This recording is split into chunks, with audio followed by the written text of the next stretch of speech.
from our schools present their fall 90-day dash plans.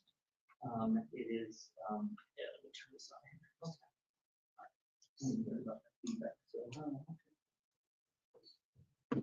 We've done this for several years, and they've principals have done a tremendous amount of work with their guiding coalition and with the district office to get their 90-day dash plans submitted. We're going to start with the Early Childhood Center, which is a little different. It's called the CQI plan, but in general, it still talks about the strategies and goals that are going to be set forth during our fall semester. So we will start our 5 o'clock. Is it not working? Yeah, I don't know if it should work. Thank you, ma'am. We will start off with Mrs. Lopez and the Early Childhood Center CQI plan. All right, it's all yours, Mrs. Lopez. Yes, ma'am, it's on. Okay. Good afternoon.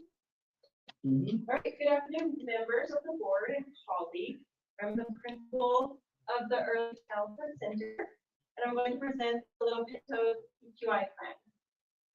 And although it is a CQI plan, it's not the 90-day plan, we're still aligned with the district strategic plan. And it's grounded in what's best for our children, our families, our staff, and how we plan to grow and be successful and kinder ready, our first step. So like the district, we have a literacy and math goal. The preschool has a little bit of data that we look at called ECOT.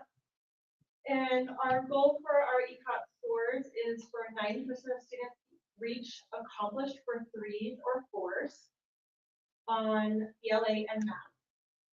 And then if they're not at the 90%, we want to make sure they at least grew 2 levels. We'll do this, we'll help students be successful and achieve this through career readiness. We have career focused play in 100% of our classrooms. We do well-being and mental health surveys. I did a survey this fall already. We were almost at 85%. The student engagement will increase attendance by 10%, and community engagement, we do 90 hours of engagement activity by the end of the year. All right, and so with our literacy and math goals, we use letters, we use the form module awareness curriculum that we use. We align that with our ECOT. We use our PLCs to look at that data and to do assessments to make sure that our kids are growing. And then we'll expand dramatic play opportunities with a focus on real world skills and careers to match that strategic goal, and engage families and community in career-themed events. We'll increase student engagement. We'll do this by implementing an attendance plan, looking in our PLCs at student engagement, and we'll increase our family outreach to support attendance goals. Right now we have a fall apple festival that we're going to do, and I reached out to Marzano Apple Retreat, and they're going to partner with us. I asked if they want to food or donate apples or give us tickets because they have an apple festival every weekend. And I heard back and they were like, we'd like to do all 3. So I'm going to let parents know that they can get a ticket at the door and maybe win tickets to the Marzano Apple Festival. So I'm hoping that'll bring our attendance, our family engagement a little bit. So strategies like that to involve our community and our families. And then we'll have 90 hours of engagement activities by the end of the year.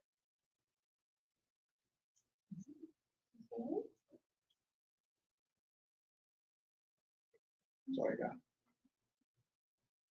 Brittany, that's all I have. Okay, Oh. cool. So, so that's our plan that aligns with the district goals. That's just an overview of it.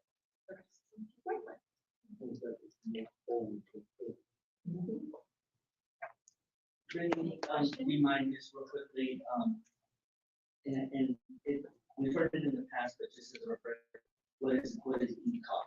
What is So that? it's the early childhood observational tool. So all of our assessments are through observation, and there's different categories that we assess the kids on. So there's a self-help, a literacy, a math, a science, family and community engagement, and well-being. So we do that beginning, middle, and end of year. So we have that assessment that we do. We look at that data to make sure that we're going in that right direction, especially in the literacy and math. This year, we're also adding another assessment, the Minnesota Executive Functioning Scale. We'll do that 3 times a year as well. We just now did our first one, so we've started that. We'll get our second training on how to look at that data. And then once we have that, we'll give that out to families too and start using that as another data point in our PLC to improve literacy and math. Thank you. Thank you. Any questions? Round of applause.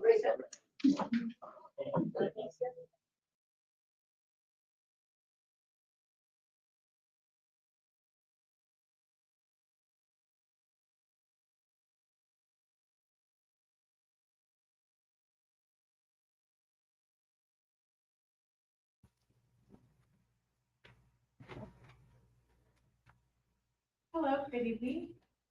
So we're going to look at Moriarty Elementary's 90-day plan. We're going to start with some of our beginning of year data.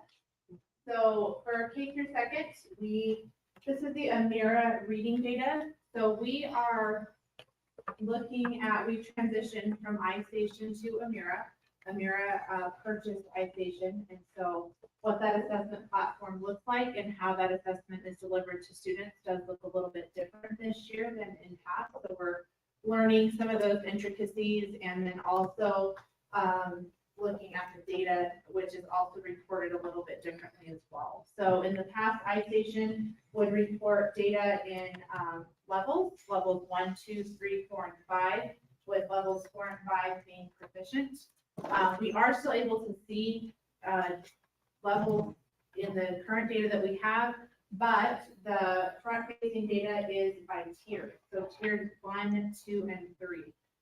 Tier 1 being that, so for example, 47% of kindergarten students at the beginning of your assessment scored in tier 1, meaning they are ready for tier 1 across the board instruction. So tier 1 instruction is instruction that all students receive during core instruction, so core math, core reading. Tier 2, meaning they might need some additional intervention and support in order to move into tier 1. And then tier 3, meaning what those interventions and supports could be or may look like are more intense than what would be needed in tier 2 or tier 1. So iStation levels 1, 2, 3, 4, and 5. Level 1 being the lowest level, if you will. It's opposite, whereas tier 1 is where we want all students. So what the data looks like and how it's reported, it's going to kind of shift backwards in your brains a little bit.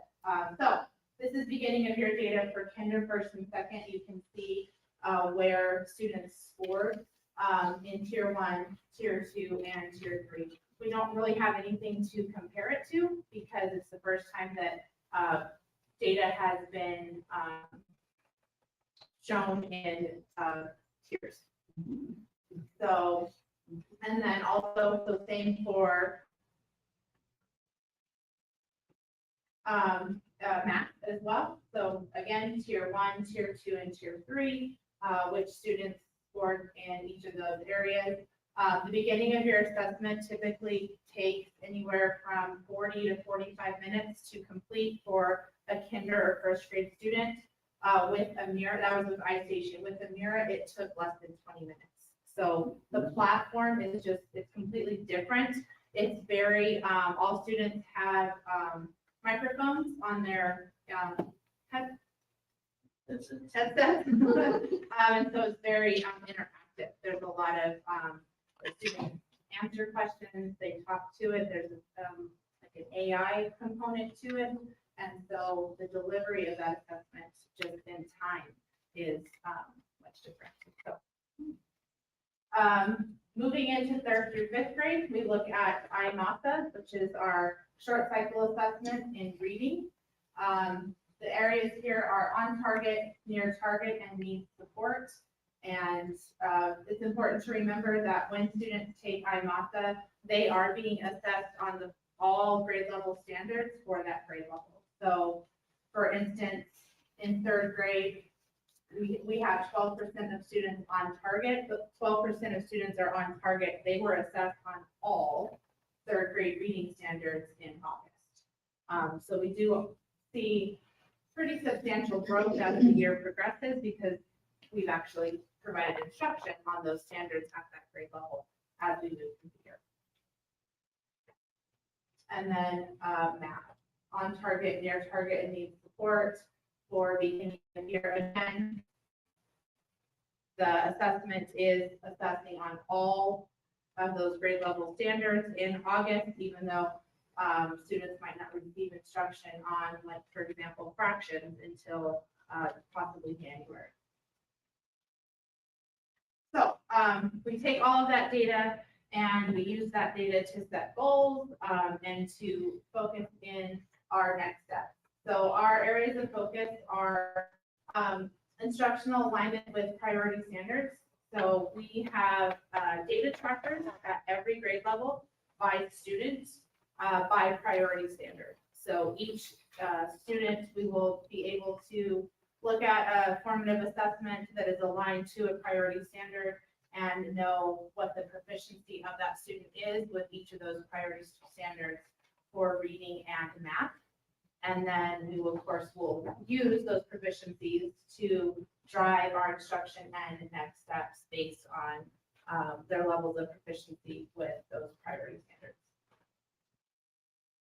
So those outcomes are, we'll be consistently planning, delivering, and assessing instruction that is very closely aligned to grade level priority standards through common assessments and collaboration and data analysis.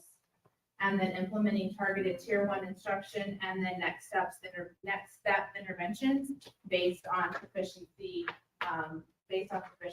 with targeted, with priority standards at each grade level.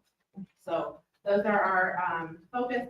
We're doing that in reading and math with the data trackers for each student by priority standard based on proficiency.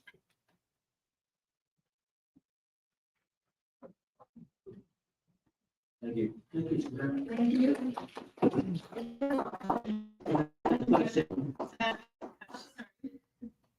So is the mirror, is that something the school district's doing, or is that new? So Amira bought my station. So it was transfer of. Isn't it? You know, I've been gone for, what, 2 years, almost 2 years, but like every time we're getting to be able to compare that, all of a sudden we're not. Well, and so what's interesting, and we just need to get a little further down the road to kind of know, we can still look at level data, like we kind of have to drill down a little bit further than we used to. And I don't know if that's just a feature that's kind of hanging in the background as we work through the transition. So we are still able to see levels 1, 2, 3, 4, and 5. But when you pull reports and everything that's like coming at that front level is the tiers 1, 2, and 3, which is new. That was not in my station at all. So I don't know. We're kind of curious to dig in and kind of see what happens month to month and any guidance that the PED sends out as far as proficiencies and different things. But it's looking different right now. So that can you did a great job explaining the differences. Can you again, the iStation took longer to take for a student versus the Amira is only a 25-minute test. Can you, what are your thoughts? So, I mean, my initial thoughts are that the focus that I think Amira is able to glean more in that shorter time, just due to the technology that's layered in. Okay. With the interaction of Amira. She's like a little girl that hangs out on your bottom of your screen. She's talking to the student continually through the assessment, and the student's answering and providing responses. And so the assessment is adjusting, it's adjusting as it goes through based on those responses. And so I don't know if it's able to glean the information it's needed in a shorter amount of time because of the AI component behind it. What we have noticed is with a handful of students, most of our assessment results we're able to access almost instantly within 10-15 minutes of the student completing the assessment. We do have a handful of students that kind of hang out in this like pending area, and there's like this little note that says data analysis occurring in the background. It doesn't say that, but it's something to that effect. And so I don't know if whatever those student responses were has kind of, there has to be more analysis or it has to go through more layers on the back end, but almost all of the scores come back pretty quickly, but there's a handful that kind of hang up and aren't available for maybe 24 or 48 hours. So whatever's happening in the background in generating those scores and different levels, there's Is there a margin for error? maybe, I don't know. Do you think the students were on task, time on task more efficiently? I don't know if I'm necessarily I think versus just clicking through, because after a while, it depends. It depends on the student. I think the level of engagement was a little bit more. That could have just been the newness of it as well, especially for like first and second graders that have already had exposure to it. On the opposite, the flip side of that point is it did cause some frustration with students. So like if we kept asking the same thing or kept moving back to similar things, we had a couple kiddos just get really mad. And what is that? Lady, quit talking to them. And so I guess it can work in both directions. So, but I mean, we were really curious to see, what does it look like? What does it sound like? How long does it take? How much background noise does it pick up? And I mean, it was, Yeah, and then accurate while hearing what the student's saying, and then you thinking that that's something else. I mean, right, how does student test? right, for sure, yeah. So, so I don't know, I haven't had a chance to look. We just finished September, like the monthly September data. And so I'm curious to see, like, is there a lot of movement just in a couple weeks from August to September? Was it pretty much the same? I don't know. So we're starting at it as we go along with it as well. It's pretty different than it was. you get into really focusing on those tiers. Which is good. Madam President, members, any other questions? Thank you. Thank you. All right. Principal Kelton. Route 66. So I didn't put any data in mine.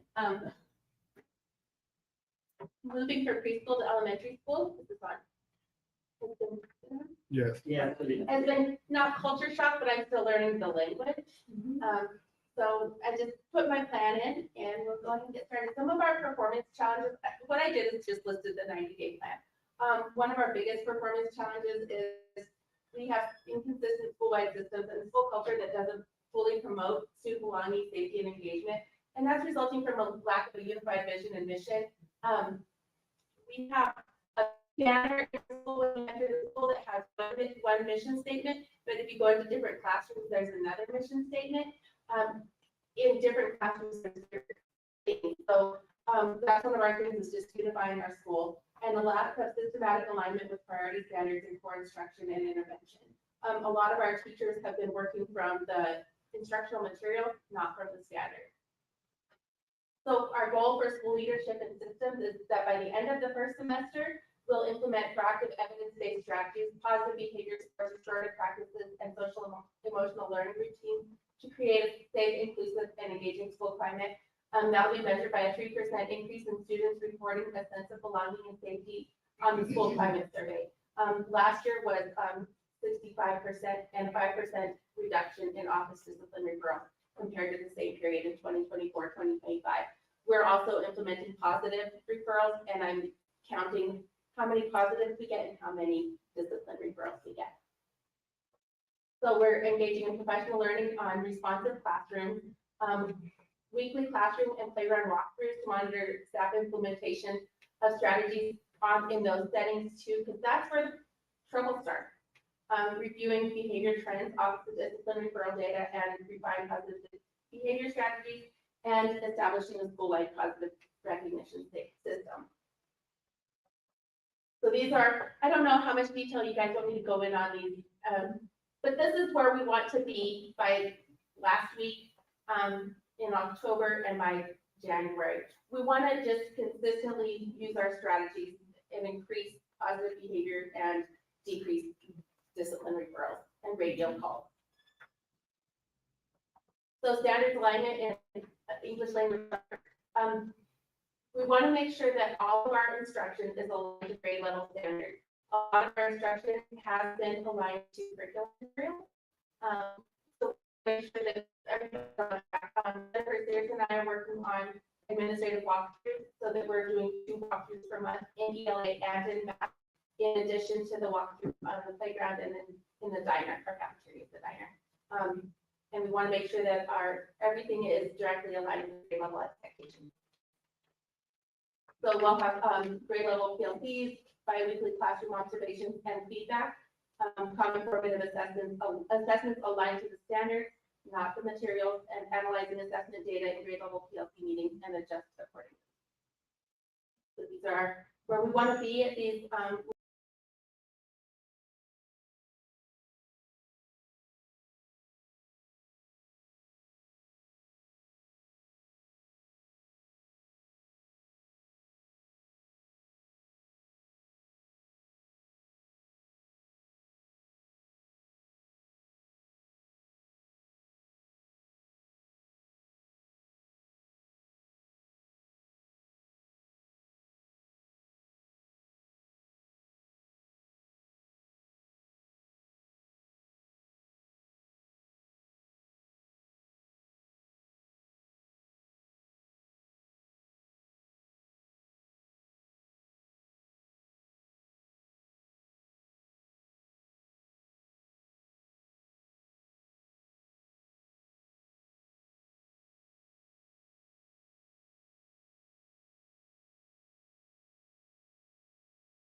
For South Mountain.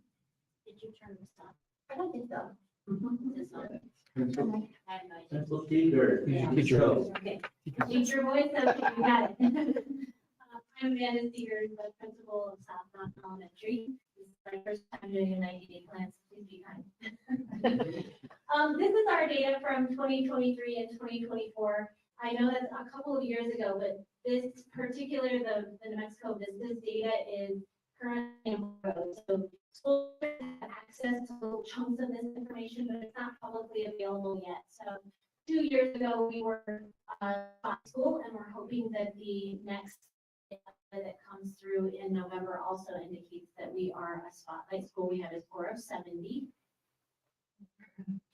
We had 46% of our students proficient in math, 64 proficient in reading, and 57% proficient in science. That's for grades 3 through 5 on the NAMASA that we give every late spring, late spring. So our goals for this coming year, we're looking at tier 2 and tier 3 strategies, and we are going to be specifically looking at the strategies that the teachers are using for their tier 2 and tier 3 kids, those kids that are almost proficient and then struggling quite a lot. And we're looking to see that they are implementing good, strong tier 3 strategies. We're looking at the data from tier 3 students and tier 2 and 3 students in our PLCs, and also as I do my walkthroughs, I'm looking to see that they're using those strategies, the strategies that they selected in their PLCs for those walkthroughs that I do. I'll let you guys read them. So for the numbers, we're looking at 6% growth from August to January for our kinder through second grade students. Our data, you'll see in just a moment, our current data is much higher for kinder through second grade. It's our beginning of the year data versus our 3rd through 5th grade data. And so we're looking at 6% growth for kinder through second grade and 10% growth for grades 3 through 5. Those are different tests and different ways of measuring, as Savannah was talking about Amira versus and so right now our average proficiency rate, proficiency rate was 53% proficient. So we're looking at 59% proficient for K through 2 in reading. It was 57% proficient. We're looking for 63% proficient on average. And then our expected growth, we're looking at having 43% on average proficient in reading and 24%. That number looks terrible right here. This number looks absolutely rotten because our data is really, really variable, which you'll see in just a moment. Amira scores, you can see the percents that are currently proficient. Those are the portions that are in green by grade. Kindergarten 53%, first grade 50%, second grade 56%. Our teachers did note that those scores are considerably lower this year than they've been in the past.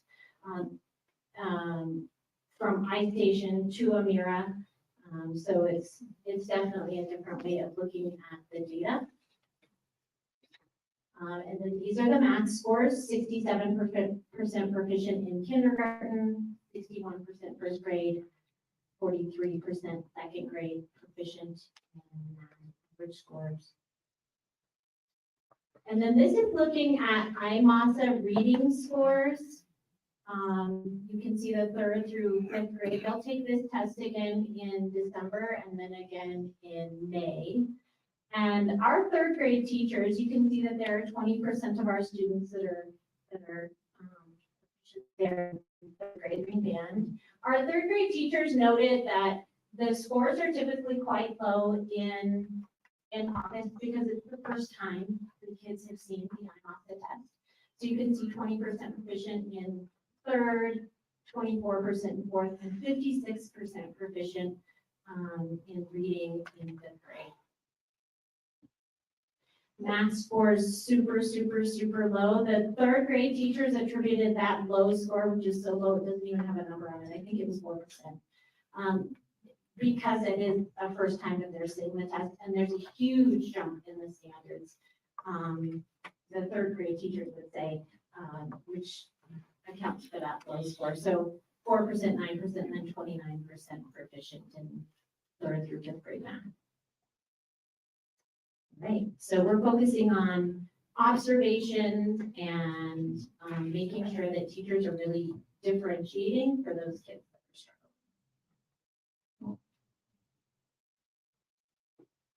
struggling. Thank you, Amanda. Madam President, members of the board, any questions? Thank you.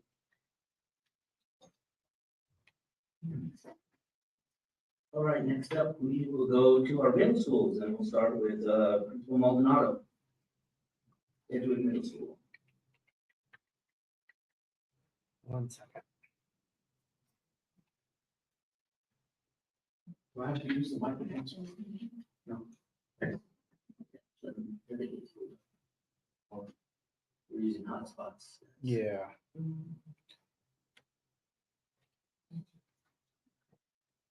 Well, good evening, Superintendent, Mr. Viviano, President, and Madam President, and members of the board. I am here to present our data for Edgewood Middle School. And first of all, I would like to present the 24-25 MASA data. And you can see the growth from 23-24 to 24-25. Sixth grade went up by 5%, seventh grade went up by 4%, eighth grade went up by 2%. Sixth grade in math went up 9%, math, seventh grade 4%, math, eighth grade 2%. Now, I apologize because this is disaggregated. So I broke it down and I disaggregated, but I forgot to re-aggregate it so you can see an overall number. However, in ELA, altogether, they got a 61% passing rate for total proficiency from proficient and advanced put together. And as you can see right here, I have 31%, 30% together, they're 61. But all of these three together are average out to 61%. In math, they went up, altogether, they were at 36.3%. All of these put together, divided by 3, 36.3%. But you can see that sixth grade went up by 9%, 4%, and 2%. Mind you, these are new sixth graders, right? Not the same sixth graders, right? These sixth graders are now seventh graders,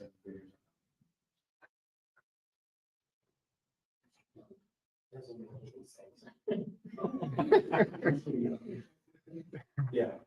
So our ELA and math goals, what we decided to do, the guiding council and myself, all the members, we said that the percentage of 6th through 8th grade students in the novice and nearing proficient groups will collectively decrease by 5% on the following months.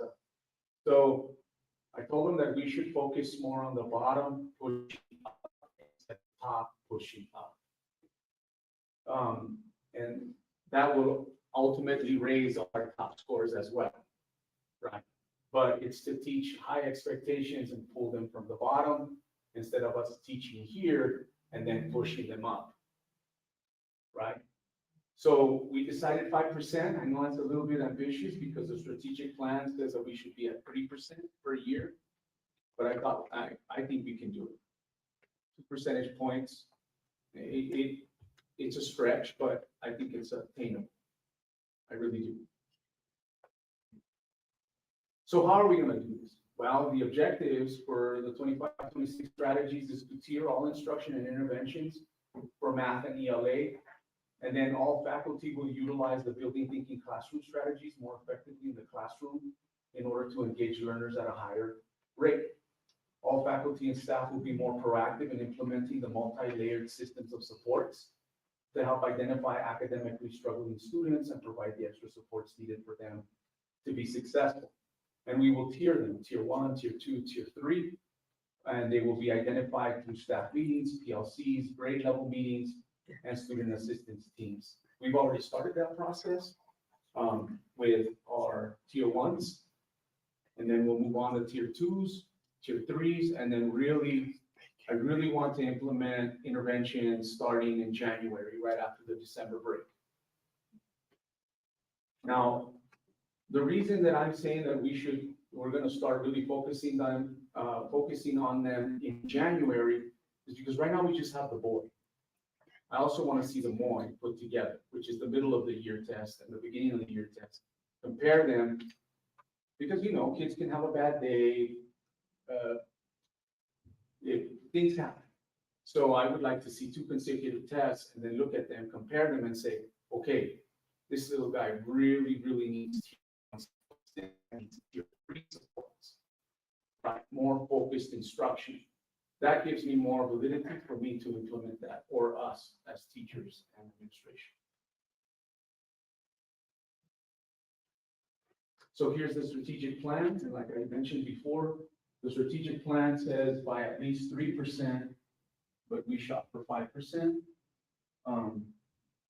And I was in agreement with them. I think we need to push a little bit harder. And I think we can do it at 5%, absolutely. We saw an average of 5%, a 3.6% growth throughout grade levels. You know, 1.4% is doable. Just means we need to teach better and more effectively with the building thinking classrooms. I've done a couple of walkthroughs and I can tell you that a lot of teachers are actually implementing it in the classroom. It's highly effective. So I'm very pleased about that. I'm excited about it. Now, once again, now this one, we're kind of in line.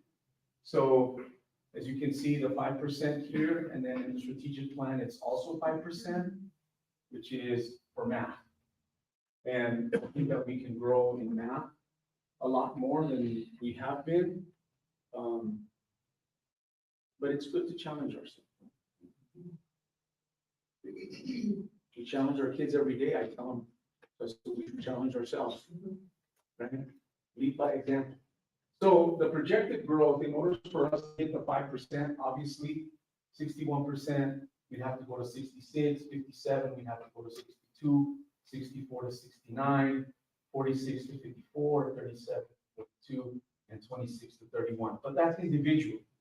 Collectively, we would have to go up once again by 5% as a collective grade content area for ELA and math. And how do we gauge if we're going to get there, right? So what I did was I used the IMASA.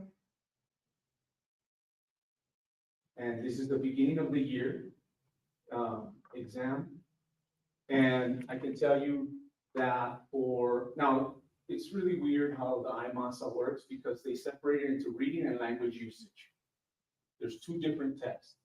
Then they put them together and then they average them.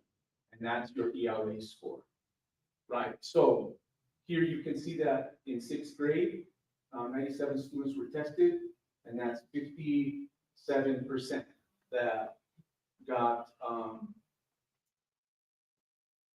that passed or were near passing.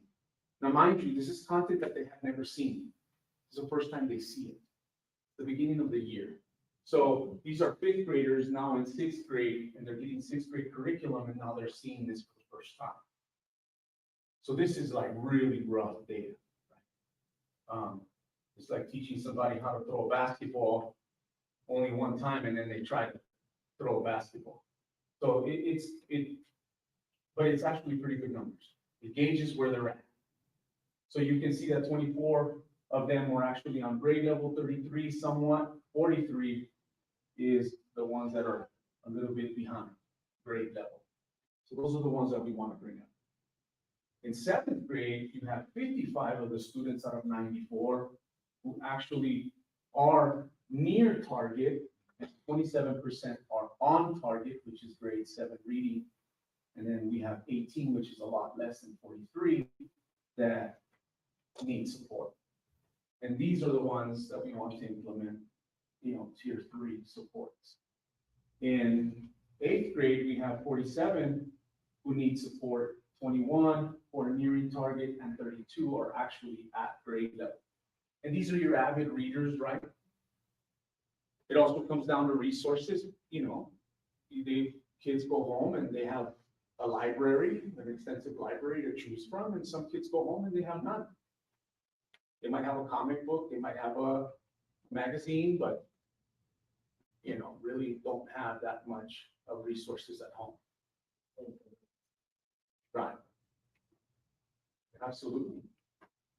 A lot of factors that factor into, right? This is language usage, and you can see, that in sixth grade, there's 59% who are near target, 16 of them are actually on target. 22 are near target in seventh grade, 44 are on target. And then eighth grade, 59 are near target, 12 are on target. But our focus is the orange, right? Why are they not on grade level?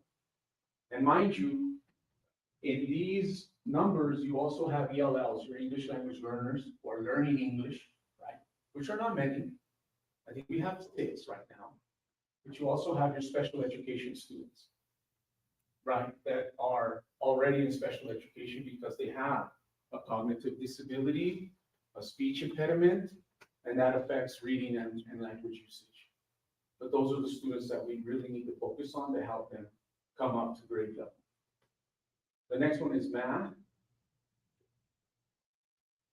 And as you can see in mathematics, this one is only one test, but it has 2 sections, which is calculations, math calculations with a calculator, math calculations with your knowledge.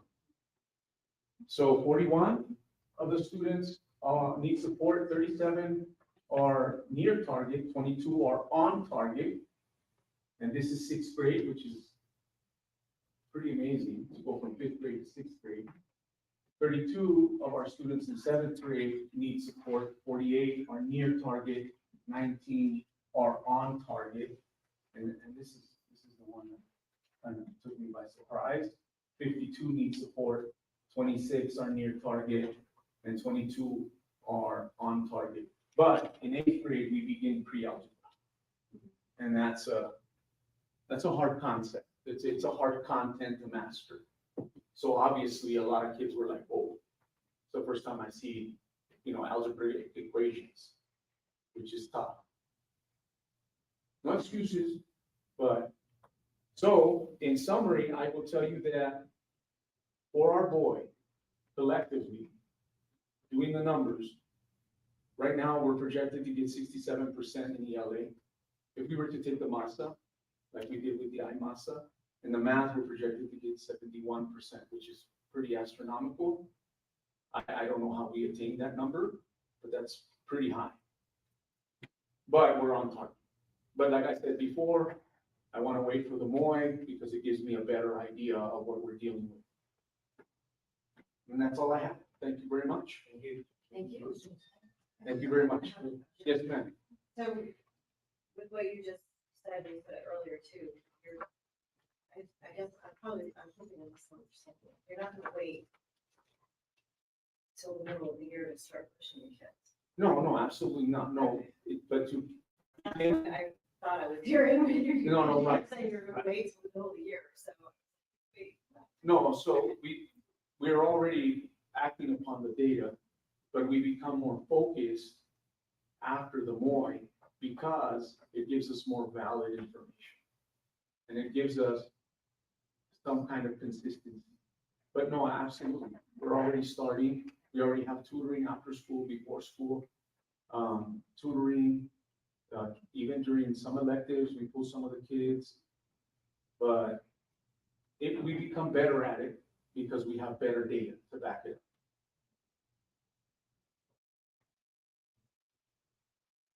Any more questions? No, thank you. Appreciate it. Have a good evening. Thank you. Good job, good job.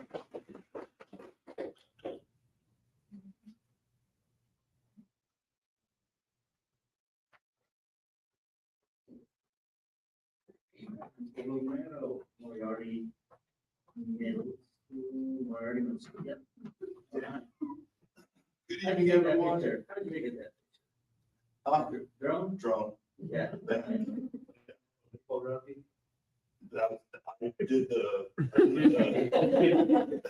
I didn't play the game to get the points to get the drone. Yeah. But then I broke it twice since then, so good thing that they have a good warranty. When creating my plan for MMS, we know that things change in education all the time. And this was an instance where nothing changed this year. Everything stayed the same, so I wanted to leave everything the same. When we met with Tom in July, he talked about not moving the goalposts. And so I didn't want to move the goalposts. And so our goals very much stayed similar. You know, our goals in ELA and math are going to be aligned with the strategic plan. You know, we're like Mr. Vivian, Mr. Maldonado just presented, you know, we're shooting for 3% in language arts. And,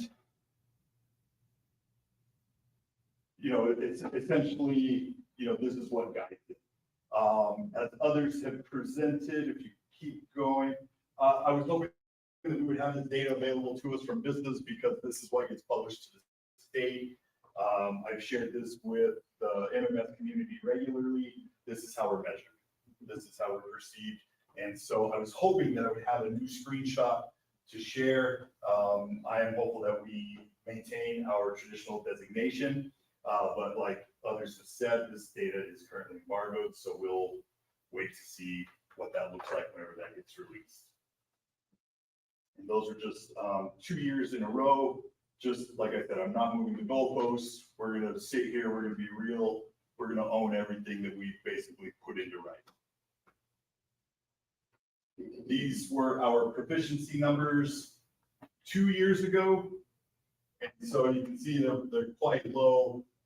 Unfortunately, in the next year, they dropped even further.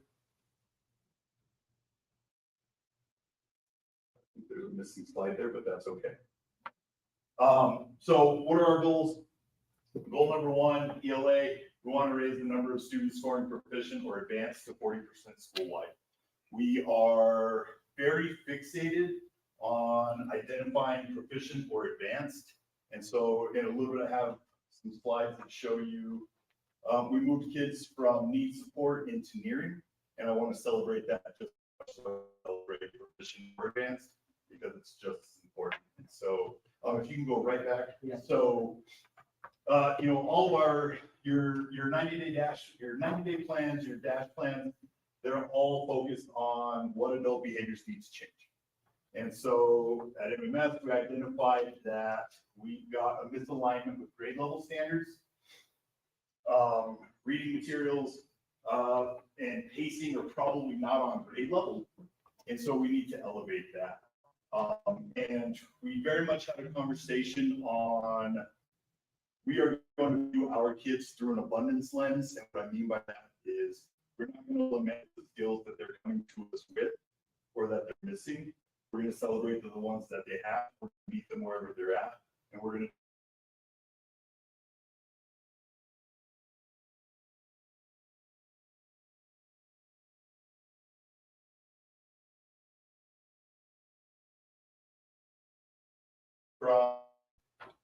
different observations that have taken place, you know, with the building thinking classroom and AAIS. They have frequently cited that we're missing some explicit vocabulary, that key academic vocabulary that we need to be exposing kids to. And so we want to focus and make sure that we're making that more present and more part of the conversation.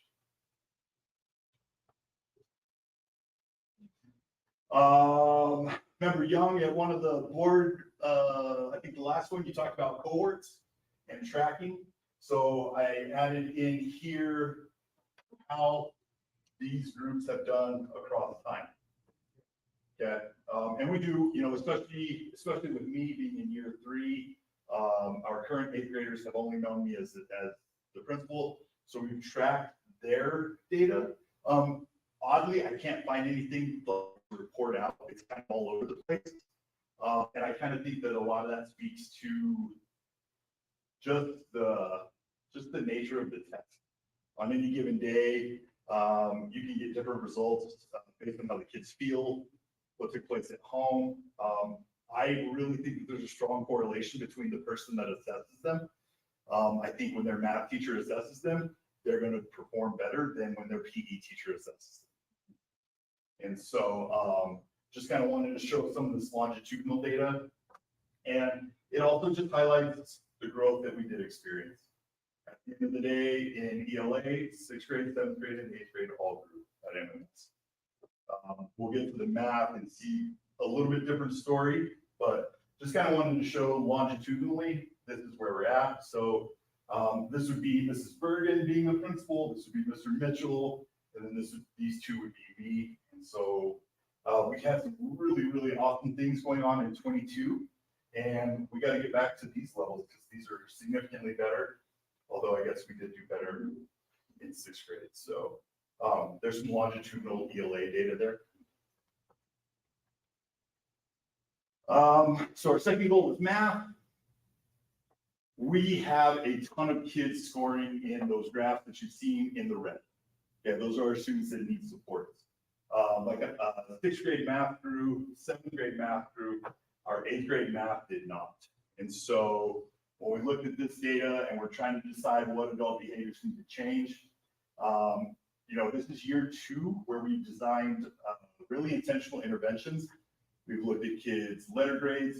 We've looked at their IMOSA scores, their NUMOSA scores, and we are doing a better job of intervening with those kids, with their math teachers, about 10 to 15 kids per like 3-week period.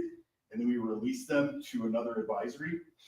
So all of our advisory classes, we really took the skill set of, considered the skill set of the adult and tried to pair the kids with basically a need. So we have several bilingual teachers, and maybe they don't have the right license, but linguistically they can communicate with our ELs. So we paired a lot of those kids with those bilingual teachers. We're very fortunate, one of our math teachers is bilingual, so she's able to really work.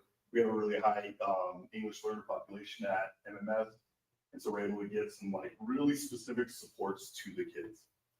We have work completion advisories. We have advisories that are intended for kids who are, you know, on target or advanced for everything, and they need stretching. And so we do a lot of like interest exploration there. So, but with math, our goal, we want to move bigger numbers of those kids, like I was saying, from the red, because then we know that they'll fall into those yellows and greens. Okay. Again, the longitudinal data through the years. 22, we saw some really good things, big drop off into the next year.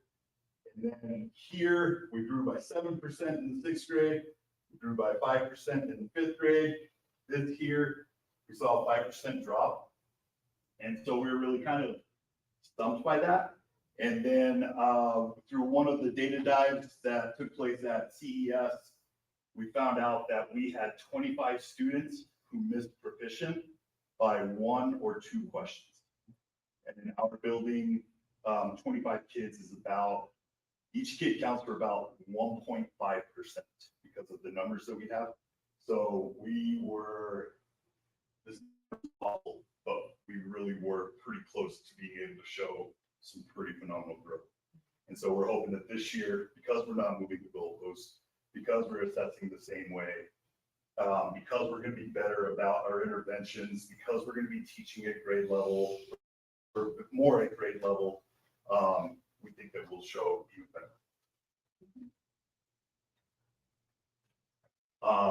So this slide highlights what I'm talking about. This is the beginning of year. This is last year's data. Beginning of year, and then this is where the group is. So like I said, our focus is we want to make these red bars smaller. We saw a lot of growth here. This one is specifically in reading. And so we made gains, but again, not as much as we would ever like, but you know, showing where we started. We started off this group here. This would be our current 8th graders. You know, we want to see graphs that look more like this.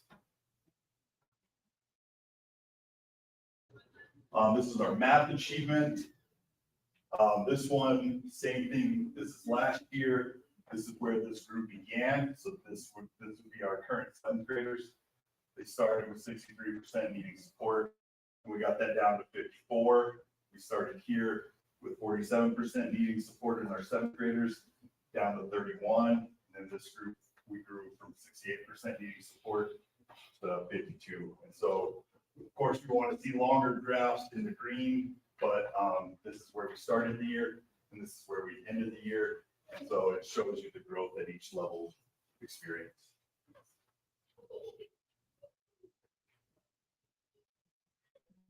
This slide here represents where we started. We got our BOY done, our beginning of year. This is done in August. And so here's our current baselines. This is where we are at right now. And so like we said, the middle of the year, we did a data dive with Mr. Gregory Howe, and he shared that our middle of the year data, there's like a 75% correlation from the results garnered by the middle of the year that you can apply to your summative. And so here's our baseline. So when we get to the middle of the year in December, obviously we hope and expect to show quite a bit. Aaron, the slides that aren't coming up because of the internet, you have projections. MMS will project to hit the following goals. Yeah, 40% in ELA. We're gonna, school-wide, we're gonna intend to hit 40% proficient in reading. And then in math, it's 18%. That 5% number really kills the average, but that cohort is gone. And so, we can't sit here and cry about it. We just hope to be better in this next group, with this next group and in the year. Yeah, and I think that was it. There's another wonderful picture. Oh, okay. Yeah. All right, Madam President, members of the board, any questions? Thank you. But I'd like to hear from all of you, you've all said that you bring it from the bottom up, and that will really help. Yeah, absolutely.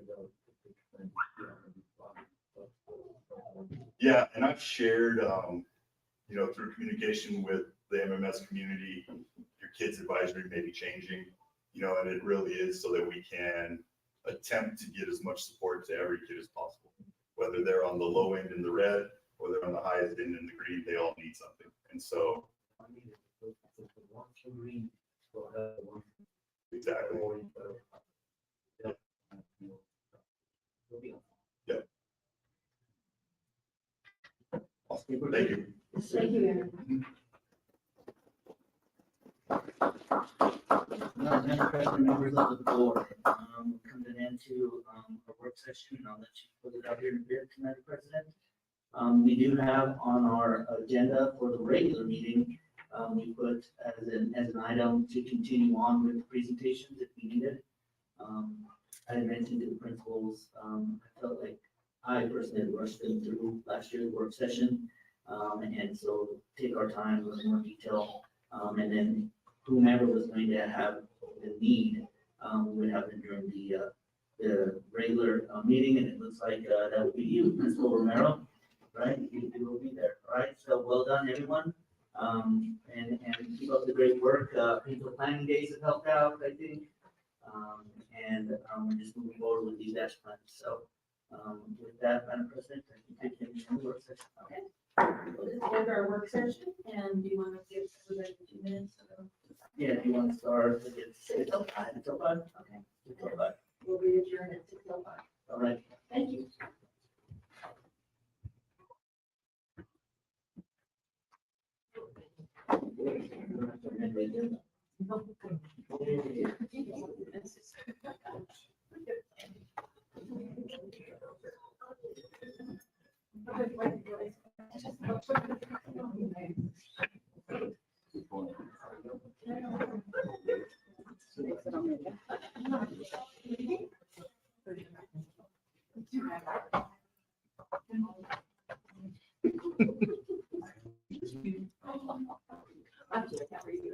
Good.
September 16th, 2025 to order.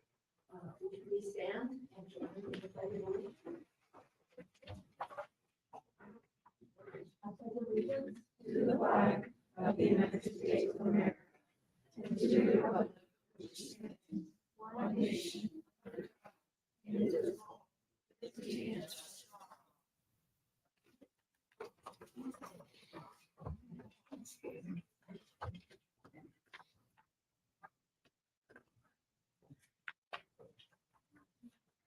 Are you, board members able to hook up to some hotspots? With that then, Madam President, moving on to adoption of agenda, I recommend adoption of tonight's regular board meetings agenda, as is. Superintendent Viviano is recommending that we approve the agenda for tonight's meeting as is. May I have a motion? A second? Second. All those in favor say aye. Aye. Opposed? Motion passes. Right, welcome to this, then. Welcome. What a nice room full of people to see tonight. Thank you all for coming.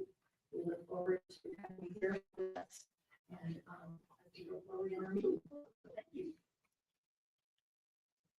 All right, Madam President, I recommend approval of minutes. These are draft minutes from our regular meeting from August 19th, 2025. Superintendent Viviano is recommending that we approve our draft minutes from August 19th, 2025. And may I have a motion? A second? All those in favor say aye. Aye. Opposed? Motion carried. Thank you very much, everyone. Madam President, members of the board, moving on to staff and student recognition. It's great to feel the crispness of the fall air creeping in, I think. Meeting with principals this morning, we talked about summer is kind of fading away on us slowly and fall is in and we're up and running with students, activities, and staff members. Full blast. You saw some evidence of that in the work session and the work that staff members and principals are doing with their guiding coalitions and all their staffs in general. And so it's really nice to be able in our board meeting tonight to start bringing our staff and our students to recognize the first accomplishments. So, Madam President, with that, we first have MESD FFA students who were very busy. They're always busy, the FFA students, and it looks like our soccer players were busy today too, right, with their uniforms on. But we'd like to have Mr. Henson come up with his FFA students, and we invited students who participated in all the county fairs, Bernalillo, Santa Fe, Torrance, as well as State Fair, and everything else in between. And will it be Mr. Young that will be speaking first, or Mr. Henson? I'll introduce Mr. Well, you look like Mr. Young was prepared. He has a handful of notes there. Here's a handful of notes. All right. So, Mr. Henson, who do you have with us tonight, and what did they do for themselves and for us?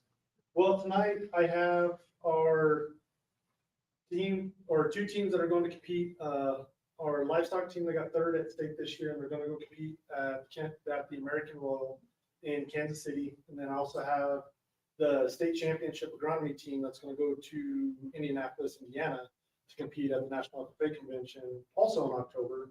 So we get to have two trips in October. Now I'll turn it over to our chapter president, Mr. Jeremiah. So here with us, I have Madison Satterfield and Kaylin Cook and myself. We're also missing Lexi Goodrum. She's going to National FFA Convention for agronomy. And then we have our livestock judging team who will be going to Kansas City, like they stated, which is Lexus Corbin, Heidi Tucker, James Tucker, and then we're missing Camaray Chavez tonight. And then to go over some of the county fair results, we had a busy season because Moriarty, our chapter covers such a large basis. So we go through 3 county fairs as well as state, and then Eastern's coming up as well. But in Bernalillo County, we had Lexi Goodrum get grand champion market goat, first and second place medium weight market goats, and second place heavyweight market pig, and reserve champion poultry. In the Santa Fe County Fair, we had Leela Chenorio get grand champion market hog, grand champion market hog showman, and grand champion market lamb. We had James Tucker get grand champion sheep showman and grand champion round robin showman. We had Aubrey Henson get grand champion steer and reserve grand champion market lamb. We had Riley Dennison get grand champion market goat. We had Sammy Lyle get grand champion rabbit, reserve champion senior goat showman. We had Lily Murdoch-Pop get reserve champion steer, reserve overall steer showman, and reserve senior steer showman. Jaden Morella get reserve champion market goat. We had Heidi Tucker get reserve champion rabbit showman and High Point horse show. And we had Trevor Pack to get reserve champion heifer. For Torrance County, we had Lexus Corbin get grand champion market goat, Jeremiah Young get reserve champion market goat, Marinea Pacheco get junior champion market goat showman, Amber Landry get reserve champion poultry, Cameron Chavez get reserve champion ranch race steer. And then this past week was state fair, and some of the state fair results were for market swine. Leela Tenorio got second place in class 2 of cross country market swine. And then we also had Lily Murdoch Pop show pigs and Tyler Dennison. For market goat, we had Heidi Tucker get 6th place with her middleweight weather doe. And then we also had Lexi Goodrum and Jaden Varela show. For market lamb, we had James Tucker, 8th place lightweight blackface. And we also had Leela Tenorio show. For poultry and the duck show, we had Lexi Goodrum, who got 1st place with her khaki Campbell breed duck. And for cattle, we had Ellie Antonius get grand champion AOB bull and reserve champion Angus bull. So we had a huge success this year across county fair and state fair. We've had a lot of achievements. These are animals take a lot of hard work and a lot of time and dedication. We brought grand champion goat from every county fair and reserve from Santa Fe and Torrance County. So we have a lot of success at these county fairs this year, and it continues to come because our members are just amazing and can work really hard. You're looking for some more hardware, right, in your upcoming trips? Yeah. Yeah, I know you do. That's your question. Our livestock team, which got third in the state, we were invited to go judge at the American Royal, which is a very prestigious livestock judging contest. This is a contest that you're only allowed to judge once in your entire judging career. So we are asking permission from the school board to let us go to Kansas City to go judge at the American Royal. And then same thing with us in our agronomy team is we've worked for, it's been relatively the same team the last 3 years, and we won state and are asking to go to the national convention, which is the final step of any contest, the last trip you can ever do in that contest. Will be under consideration. I've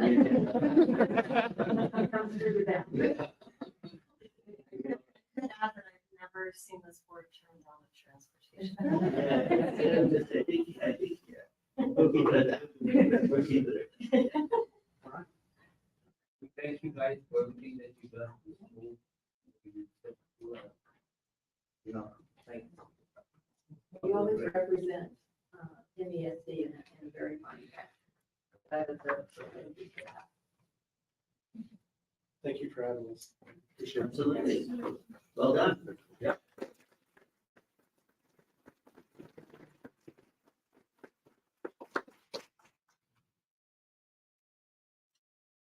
All right, Madam President, members of the board, members of the audience, tonight we have with us Mr. Clay Brazil. Mr. Brazil doesn't mind that he's coming up and giving us 5, 10, 15, 20-minute speech, if he doesn't mind.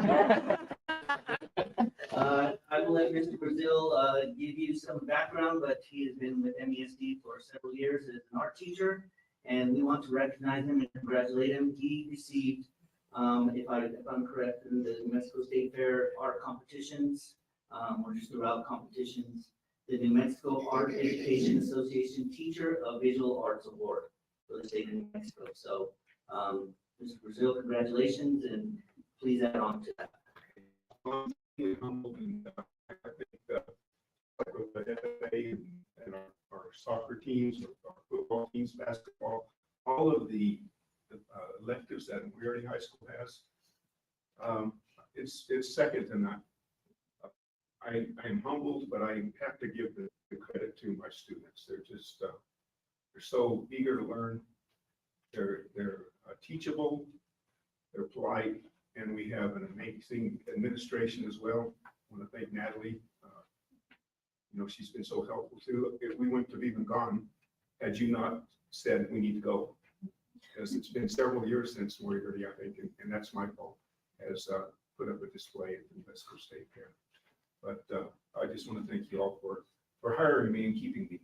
How many years, sir? This is my 43rd year overall, but this is my 24th at Moriarty. 22nd. I'm an art teacher. And you've already been all grade levels, elementary and middle school, high school. Yeah, you've done a great job. Just on a personal note, still have a painting that you worked with one of my daughters on for a long time. You've done a great job for the students for several years, for many years. And before anything else, or Natalie, remind us, we had some students win some awards, or there were seniors that graduated, right? From the high school. Yeah. They were submitted. Yes, we had a first place, a second place in for the competition or competition. Yeah. There's competitions for landscapes, animals, and we were fortunate to have two students win first and second place in the portrait. Well, congratulations on your award. Madam President, your award, anyone? Thank you very much.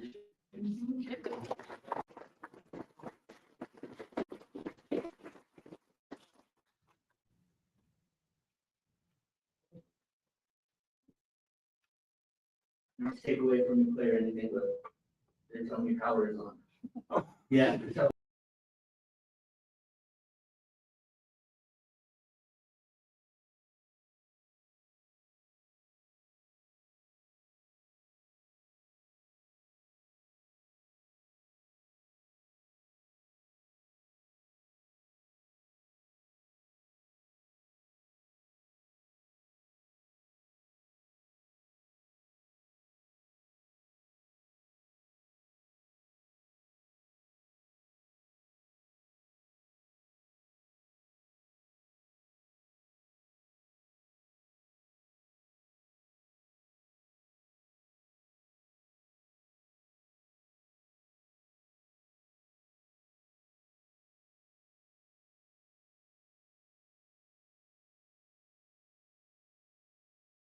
We do have some activities that we've been doing, such as pep studies. We've had 2 going on so far, and we've had a lot of student involvement in like previous years. It's increased tremendously. It's been very fun and effective, and students have positive reinforcement from that. We were able to give at our last pep assembly, we were able to give fall and all club activities recognition, which was very nice. And then we are working on homecoming and getting things started with that. And we're having a more time effective way of doing that compared to previous years. And we want to invite all schools to participate in our homecoming spirit week, especially Pinto Pride Friday. You know, gotta wear green on Fridays. And then overall, this year, we're really excited and eager to back to and overall just student involvement has been very encouraged this year, and we appreciate all the support. So we have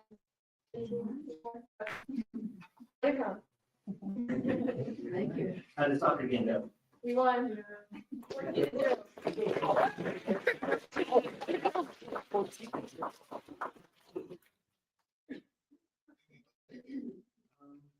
President, members of the board, if I may, we can excuse the students if they would like and Clay, but you're more than welcome to stay for the remainder of the meeting as well. So we'll give you a countdown. Who's gonna be first? We have some more presentations that are going to happen and the rest will be business. Congratulations, everyone, and good job. Keep it up. Way to represent the school. Thank you, parents. Thank you, coaches. All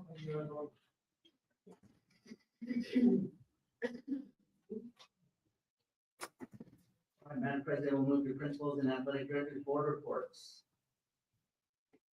Any questions for any of the principals? And Mr. Naya had soccer going on, volleyball going on. So I did excuse him from tonight's meeting, but I can try and answer as many questions as I can for his report, or get questions to him to get answered. Well, excuse me, I've got something in my throat tonight. I just want to thank all the principals and the athletic director for their fine reports. They're always so thorough, and most of you put pictures in. I'm enjoying the newsletters that are being put out. They're very informative, very encouraging and uplifting for the students and for the families. Got to see some of the volleyball tournament, and that was fun to watch. I heard about the cross-country meet that was at Edgewood Middle with 200 kids and 12 schools. That was awesome. Sorry I missed that. And I like the South Mountain Club of youngsters learning how to be good friends. I think that's a wonderful club to have. And thank you for putting that out there. And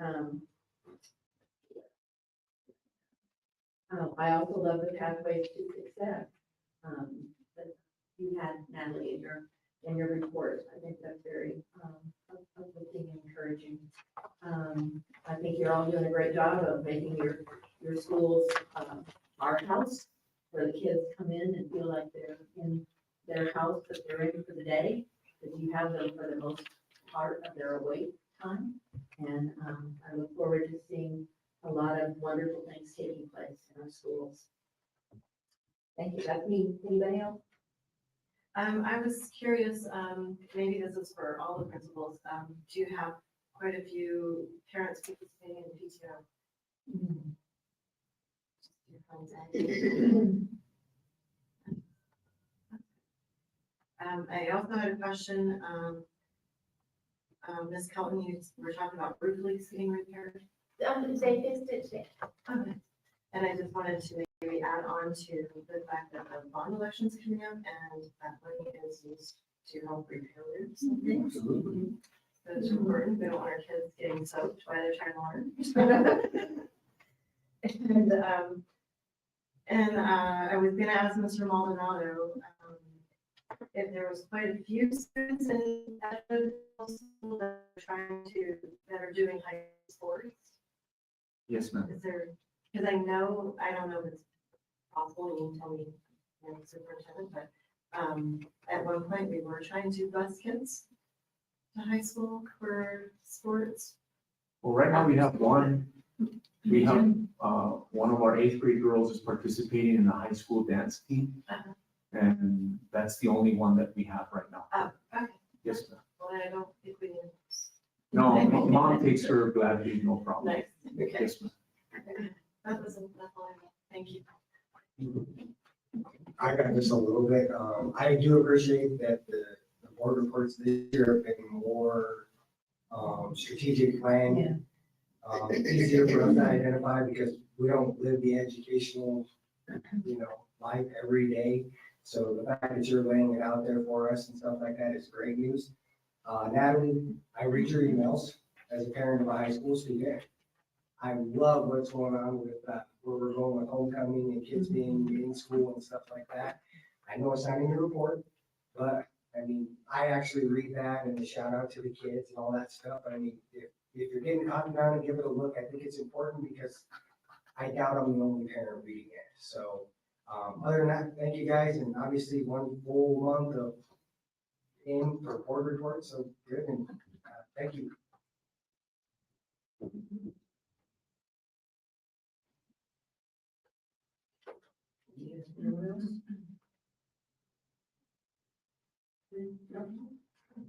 All right, thank you very much. Then we'll move to board president and board of education. Any other comments or anything that might have to do with the principals or athletic director reports?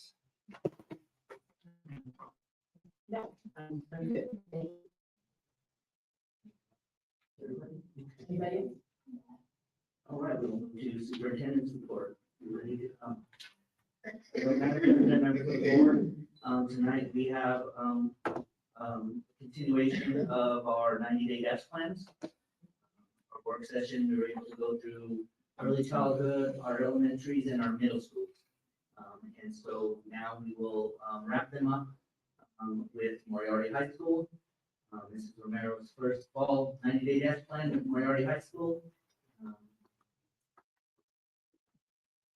Good evening, everybody. Madam President, members of the board, audience. So I'm Natalie Romero, principal of Moriarty High School. This is our fall 2025 dash plan. So we began the year as a whole staff, and we really didn't have a collective vision or mission of where we are going or who we are, and just really what we stood for at Moriarty High School. So together, as a whole staff, we spent quite a bit of time that first day back, and we created our vision. We are rooted in community, ready for growth, and rising to excellence. This was really, there was a lot of voices in the room. We have over 100 staff members, and it was something that the work took a little while, but we really think that we captured everybody's voice in the room, and it was important that we kept the word community. It was important for us where we are now and where we are going to be in 2 to 3 years to mention the word growth.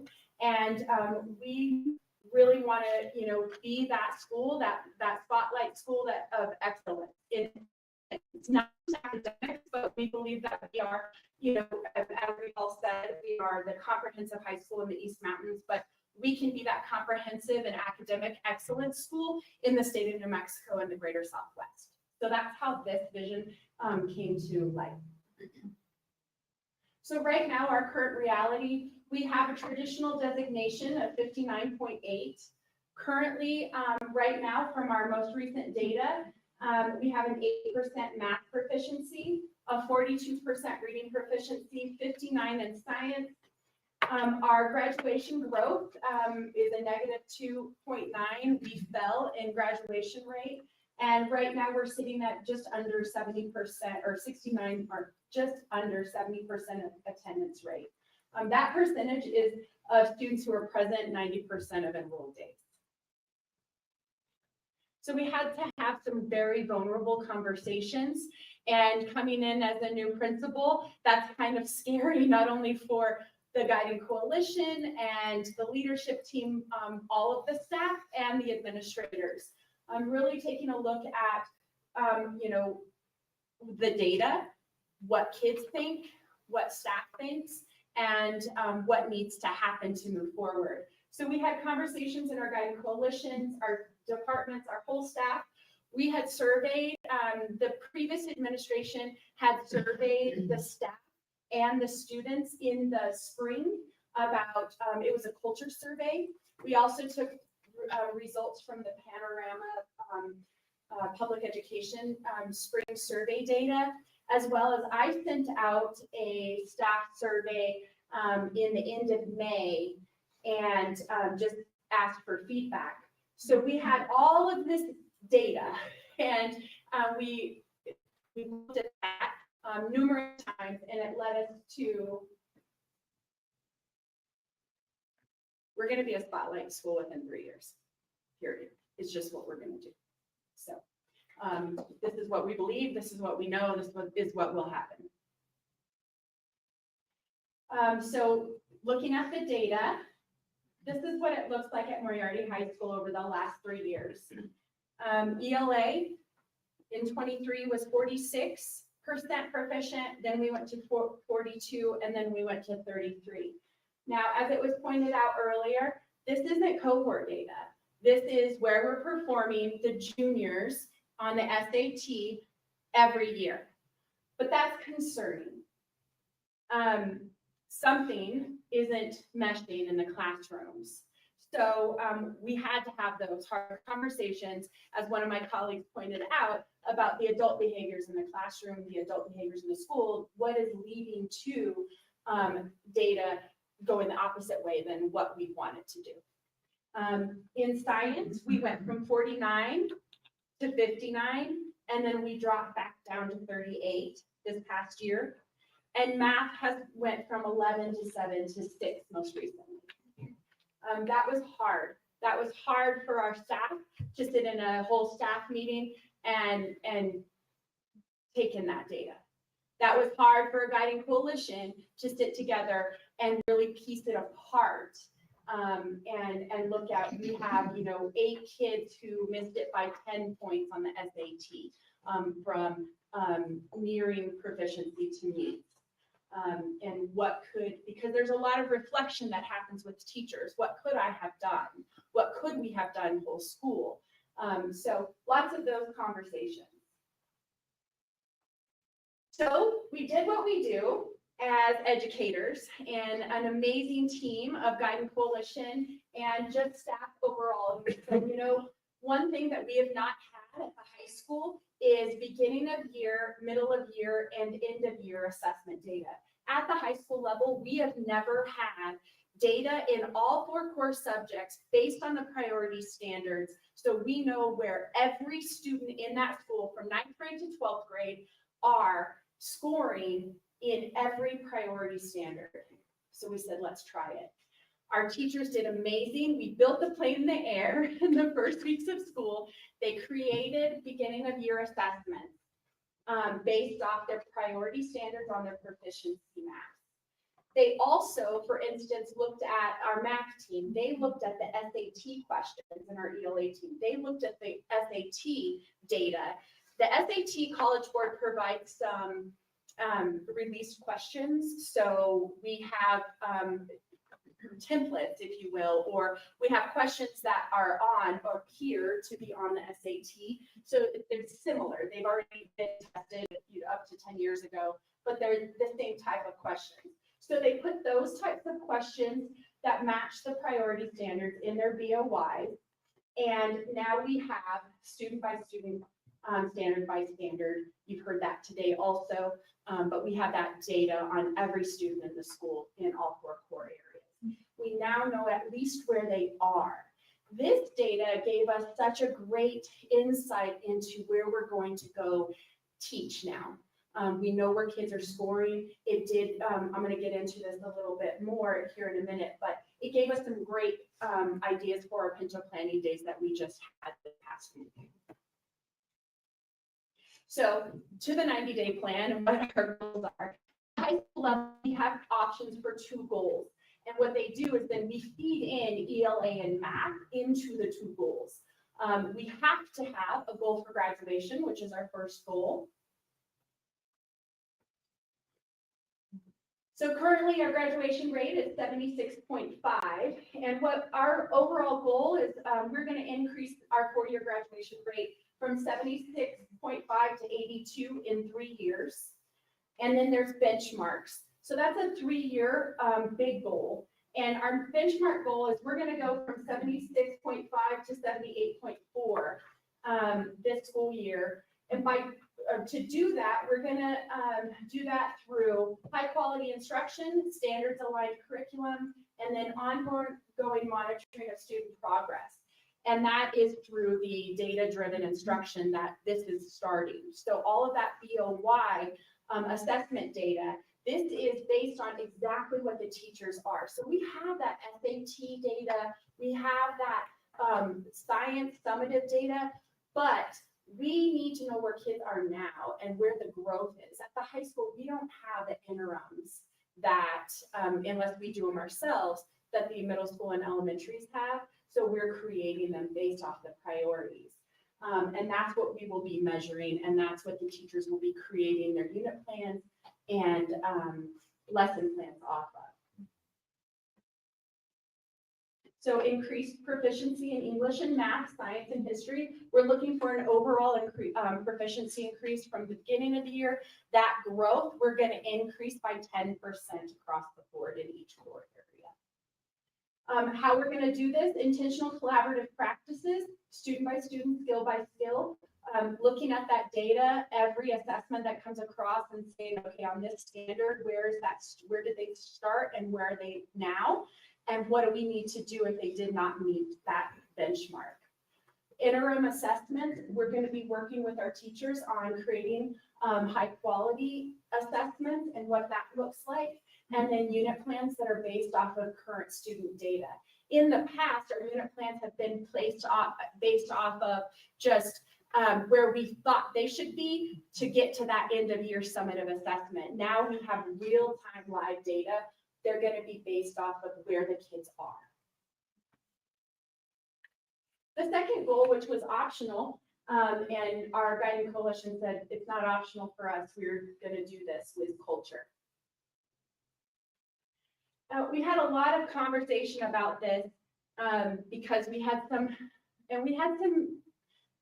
heated conversation about whether or not we should measure culture off of attendance. And our team collectively agreed on, yes, we are. Because it's a data point that we can get. And but what we decided was there's multiple other data points that play into that attendance data point. So our goal is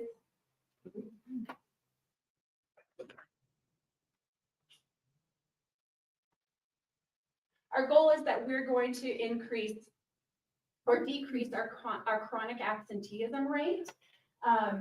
And to do that, we're going to increase classroom engagement. Now, that looks at a lot of things, but one of the big things that our staff has really talked about and really talked with kids about is the relevancy. Kids don't, sometimes what we're seeing is not all of our kids understand that what they're doing is relevant for them right now. They don't understand that if I pass this Algebra 1 class as a freshman, there's relevancy to it in 4 years when I get my high school diploma. They don't see that connection yet. Some of our seniors don't see that connection yet. So how can we make what we're teaching and what we're doing in the classrooms relevant now? That has been a huge conversation topic. And so it's really increasing classroom engagement. So we're going to increase engagement in our classrooms by 10% from September to December, as measured through classroom walkthrough data.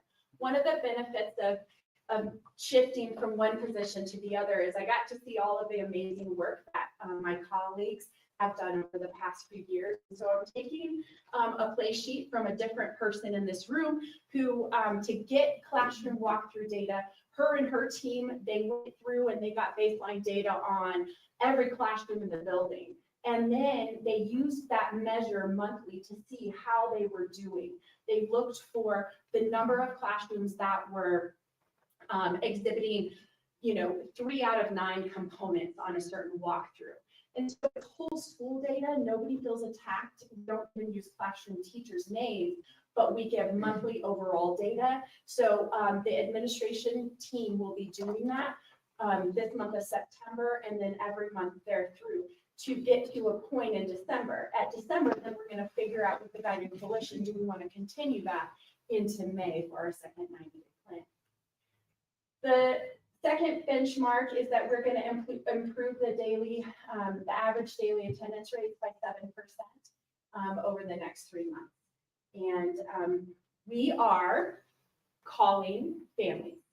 It's the old way, but the principal is calling families at the end of the night and saying, "Hello, we missed your child today. If it's absent, unexcused, are they okay? Is everything okay? What do you guys need?" And sometimes we get answers and sometimes we don't, but we are trying to reach out to families also to increase that engagement. So again, instruction time is critical. We want to get kids in school and keep them learning. We have talked about things like bell-to-bell instruction, but we all know that it starts with relationships in the classroom. And so we're being very intentional about that also. In our advisory or student prep hour, we changed things a little bit this year that lends itself to this. We put kids where they asked to be. We put kids with teachers they had a connection with, and then there were some kids that didn't have a connection with anybody. So we asked teachers, give us a list of kids you have a connection with. And then there were some kids and some teachers that didn't have anybody. So then we said, what type of student prep, student body would you like? And so we try to, find the right fit so that we could at least have a home base where students have a connection with at least one adult. Of course, we want them to have connections with all 7, but a very tight-knit connection with that one adult at least 4 times a week during student prep. In student prep, we started this week. Students will create a weekly RISE report. It's kind of similar to last year and the year previous student tracker, but this is a Google form that students fill out, and they have to, so how are you this week? Just a how are you? And they get a goal, an academic goal for them for the week, and then they have to put in their grades. And it's just a click. It takes about 5 minutes for each student, and then they identify if they have any zeros. Lots of lower grades at the high school is due to missing assignments, and so we help them identify that if they just get that in, then they can check their progress on their learning that way. Student investment, again, talking about relevance, we will be in student prep having some relevance activities in making those connections with, just those relationship building activities. And then celebrating successes. So another thing that came out of the full first staff meeting and guiding coalition was the idea of really celebrating student successes. So we are celebrating attendance, academic growth and achievement, and then Pinto Pride, we're calling it the heart of the Pinto. And so every week, students, starting this week, students will be recognized. Their names are sent out to the student body, the parents, and they will be put on the board in the hall and then also announced over the intercom. Because we have amazing students at Moriarty High School, and everybody deserves to be celebrated. Engagement, again, targeted instructional practices also ties into increasing that engagement. So again, collecting that baseline data, of course, the building thinking classrooms, but also other high quality engagement strategies. GLAD and PSYOP strategies are very high engaging, and we have also created a professional development learning opportunity for our staff. We have one staff member tomorrow that's going to present a strategy that will not be related, but it's just awesome in the staff meeting tomorrow to her colleagues. So we will be doing more things like this so that they can learn from each other. And so we are rooted, ready, and rising, and we will be a spotlight district or a spotlight school in 3 years. Ms. Romero, can you tell me what the guiding coalition is comprised of with the high school?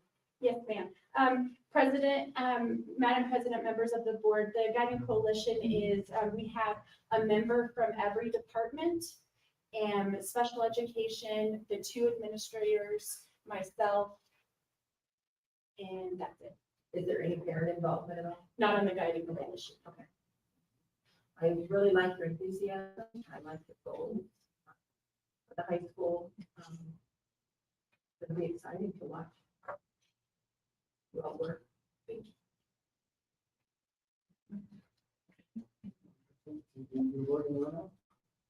Any questions? I might comment on the math scores, possibly because we've had such a hard time with math teachers.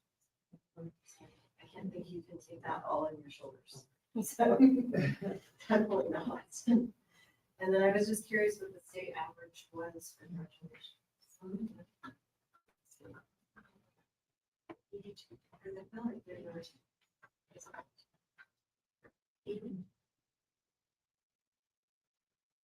Thought it was like 77, I thought it was lower. It's in the 70s, yeah. So I would say 78. And on the attendance thing, I think that there's something that you're telling them, there's a lot of parents that don't take attendance seriously in our district. And then I think it spills over into the workforce after they graduate.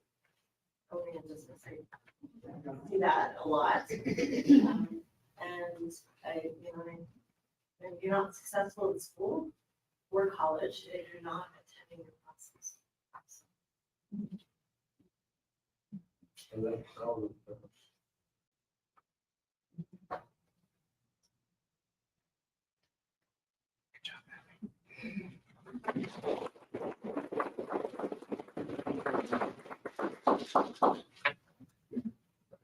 So, the 23-24 data, Madam President, and then for graduation was seven, for a 4-year graduation rate was 70.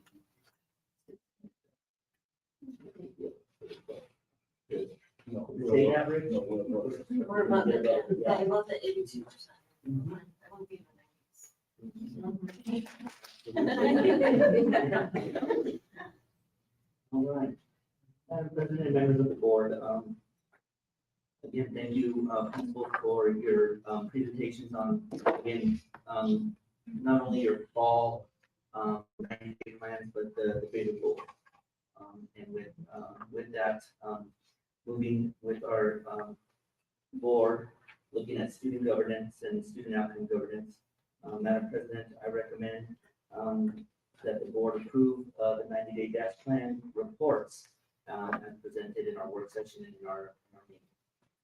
Superintendent Viviano has recommended that we approve of the 90-day data plan reports in the work session and in this board meeting. Can I have a motion? Is there a second? I'll second. Any questions? If not, all those in favor say aye. Aye. Very much. All right. Are you ready? All right, Madam President, members of the board, tonight we have a presentation. Peterson is with us tonight, and Mr. Peterson, okay, yeah, Mr. Peterson are going to present to us a reminder of a 15-minute time limit. We should have took that. And to give us time if we have any questions of the board. And it's, I have on the agenda content rating system for educational material. I think that's what we talked about. Yeah. So if you are ready, then the floor is yours. So I'm Casey Peterson. This is my lovely wife, Michael Peterson, and we would like to present a policy proposal for putting a rating system in books inside the school. And it's a simple rating system that everyone understands: G, PG, PG-13, and R. And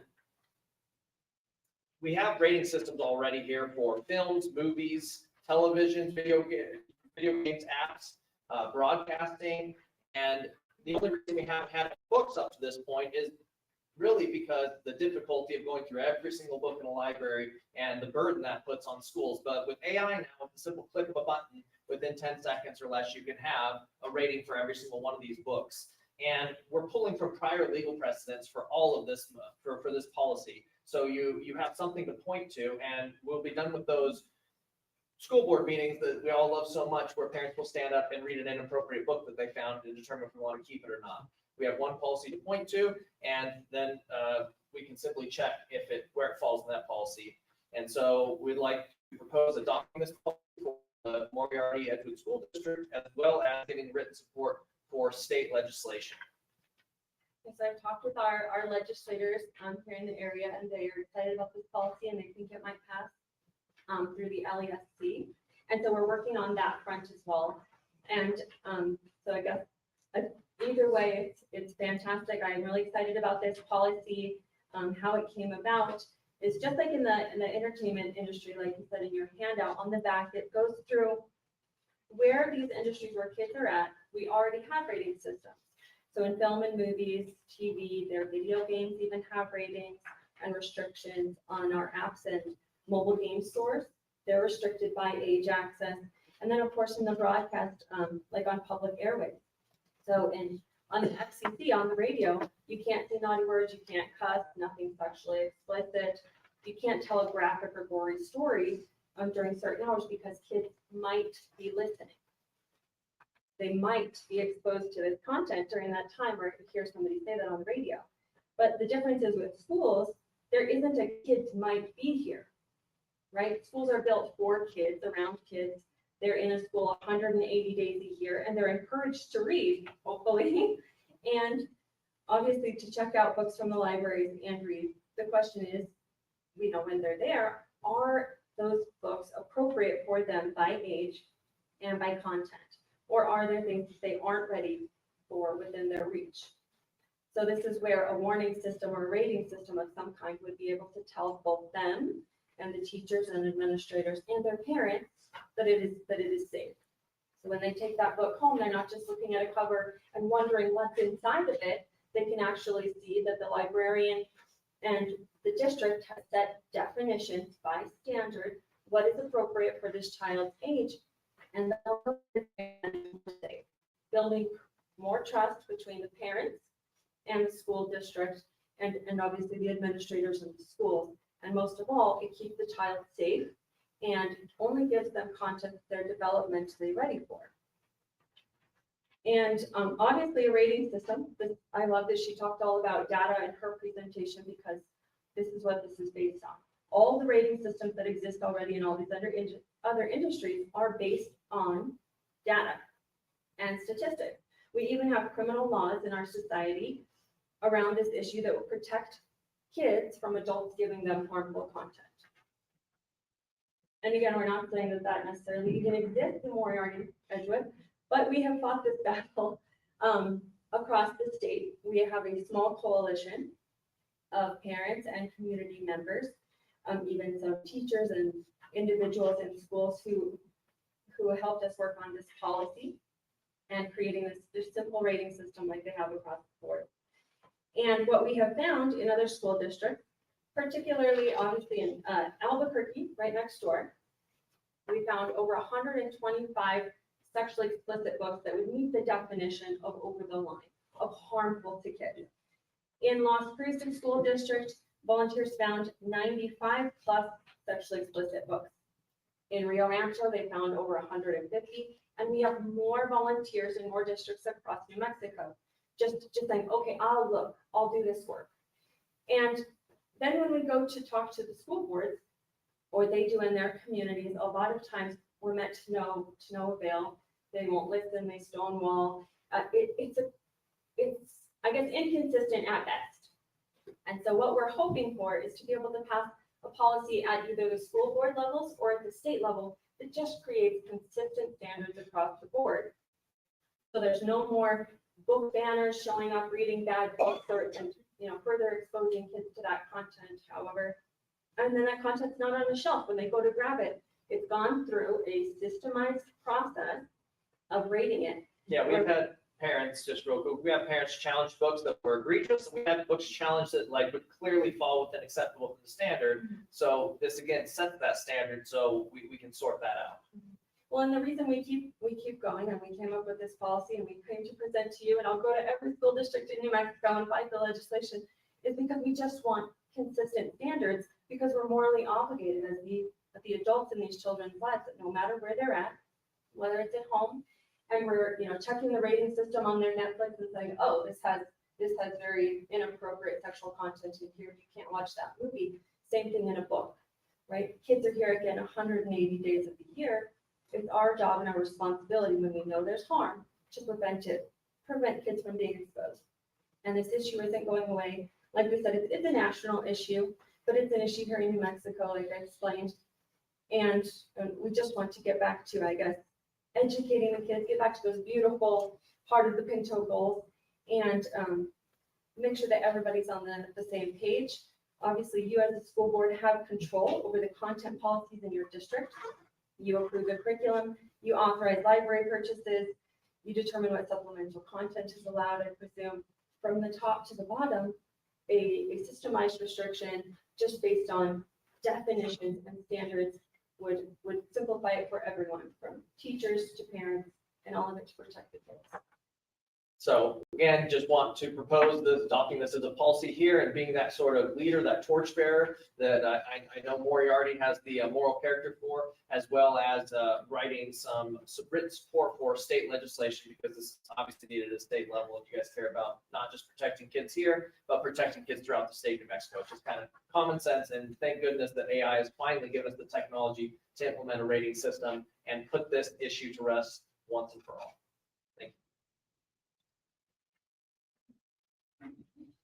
Thank you very much. Appreciate it. Appreciate the documents and Yeah. the supporting information as well for the board to get. Some more conversation. Madam President, members of the board, any questions or for the presentations? I do have one question. I was curious that you're saying that AI is going to determine the ratings? No, obviously there's a number of rating systems like you said. Who determines the rating? It's just able to comb through. AI is doing the heavy lifting. You give it the standards, and then by just typing in a simple title of the book, or even picking up your phone and taking a picture of it, it would feed it through the AI agent that is going to just spit out a rating, and it's going to tell you, oh, it falls in this for these reasons, and here's the excerpts of passages. Like, for example, there's suicidal themes in this book, and then you say, what does that mean? Here's the passage, and you can determine if that's okay for your kid or not, depending on their age. And so it's just that doing the heavy lifting, because what we're going to do before, have the librarian read through every book and write it down. It just didn't make sense before, but now. So if you look in the policy, so I have gone through and determined like legal definitions according to other rating systems and whatnot. So for each category, so like sexually explicit content, it defines what harm is, and then it would define what the harmful content is. And so it goes through for, graphic violence and gore in every category. But obviously the district would have to determine their exact language unless it is set by law, right? And then the law would define that in their legislation. Just like in the criminal code, it literally defines what is harmful sexual, explicit content that a stranger can't hand to a child. It would be defined in the same way.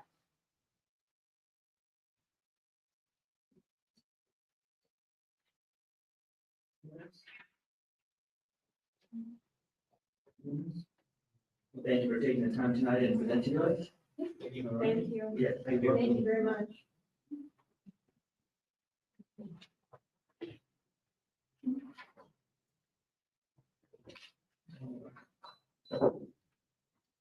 Madam President, members of the board, we'll move on to the learning services. Director of Learning Services Board Report.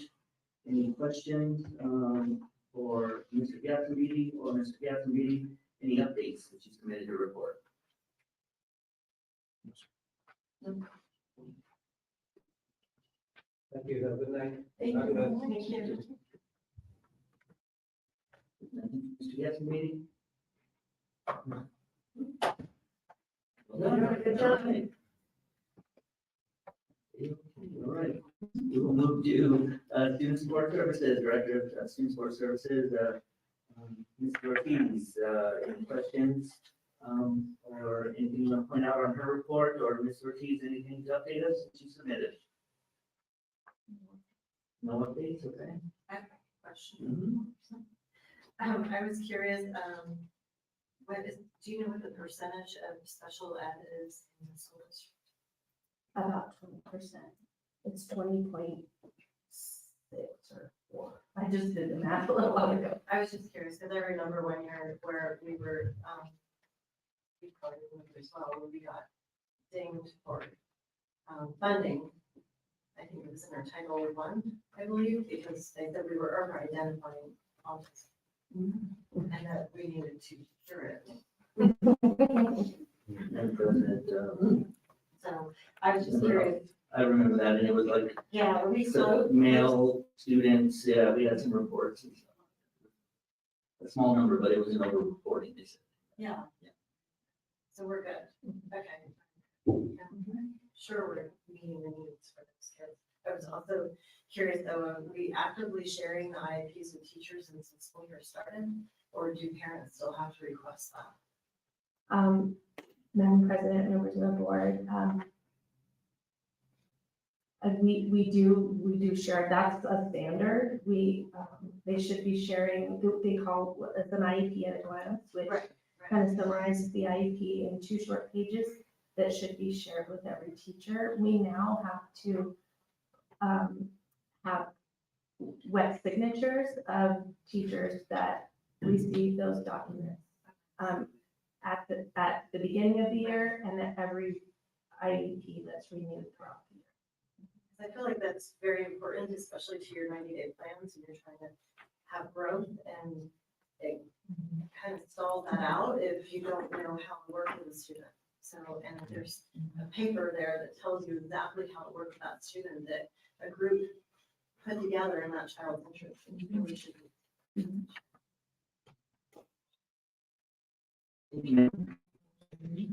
Any other questions from board members? No? All right. Ms. Ortiz, thank you very much. Thank you. All right, move on to business. Madam President, I recommend approval of consent agenda finance items 1 through 4. Approval of consent agenda items 1 through 4. May I have a motion? Also move. Is there a second? Is there any questions? All those in favor say aye. Aye. Opposed? Thank you very much. All right, we have revenue and expenditure report, fixed assets reconciliation reports, and some committee report out, Mrs. Young. Any questions for Mrs. Young or any updates? Madam President, members of the board, we did have a short finance committee meeting yesterday. Not a whole lot to report out on at this time of the year. We did decide to move those meetings to quarterly, so we can go over the quarterly reports, a little bit more information to be able to be given at that time. Audit committee, I have reached out to the auditors. We should be having an audit committee meeting hopefully next week. So I'll visit with those members after the meeting to see which day works better for them. We've been sending stuff up. We haven't heard a whole lot. Don't know if that's a good thing. Don't know if that's a bad thing. We're just giving them what they want. And Mrs. Young, all the federal funds, they are finally come through and everything. Madam President, members of the board, yes, we got the memo a couple weeks ago that the state finally got their award letters. So we've been submitting RFRs and they've been moving through the process just fine. So yeah, that was a relief.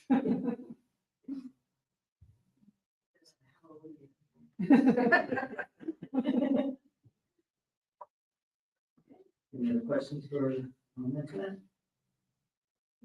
All right, we'll move on to personnel. Director of Personnel Board Report, Dr. Buckley. Any questions or anything that you saw in the report, or Dr. Buckley, any updates? Did you submit your report? 2 updates, Route 66 and SME are now 100% staffed. We did have another resignation for MES, so they now have 2 openings now. So those are the changes since I submitted my report. Dr. Buckley, MES needs another special ed teacher, or maybe just another? There was a teacher that resigned, and so that position will need to be filled. I just, the same number of hours brought up the math thing, and math teachers at that, so that's the only, obviously. That's where we're struggling the most there, and then that's, one of the ones that's, just that we can't seem to find some way to fill it. They're absolutely seeing the data.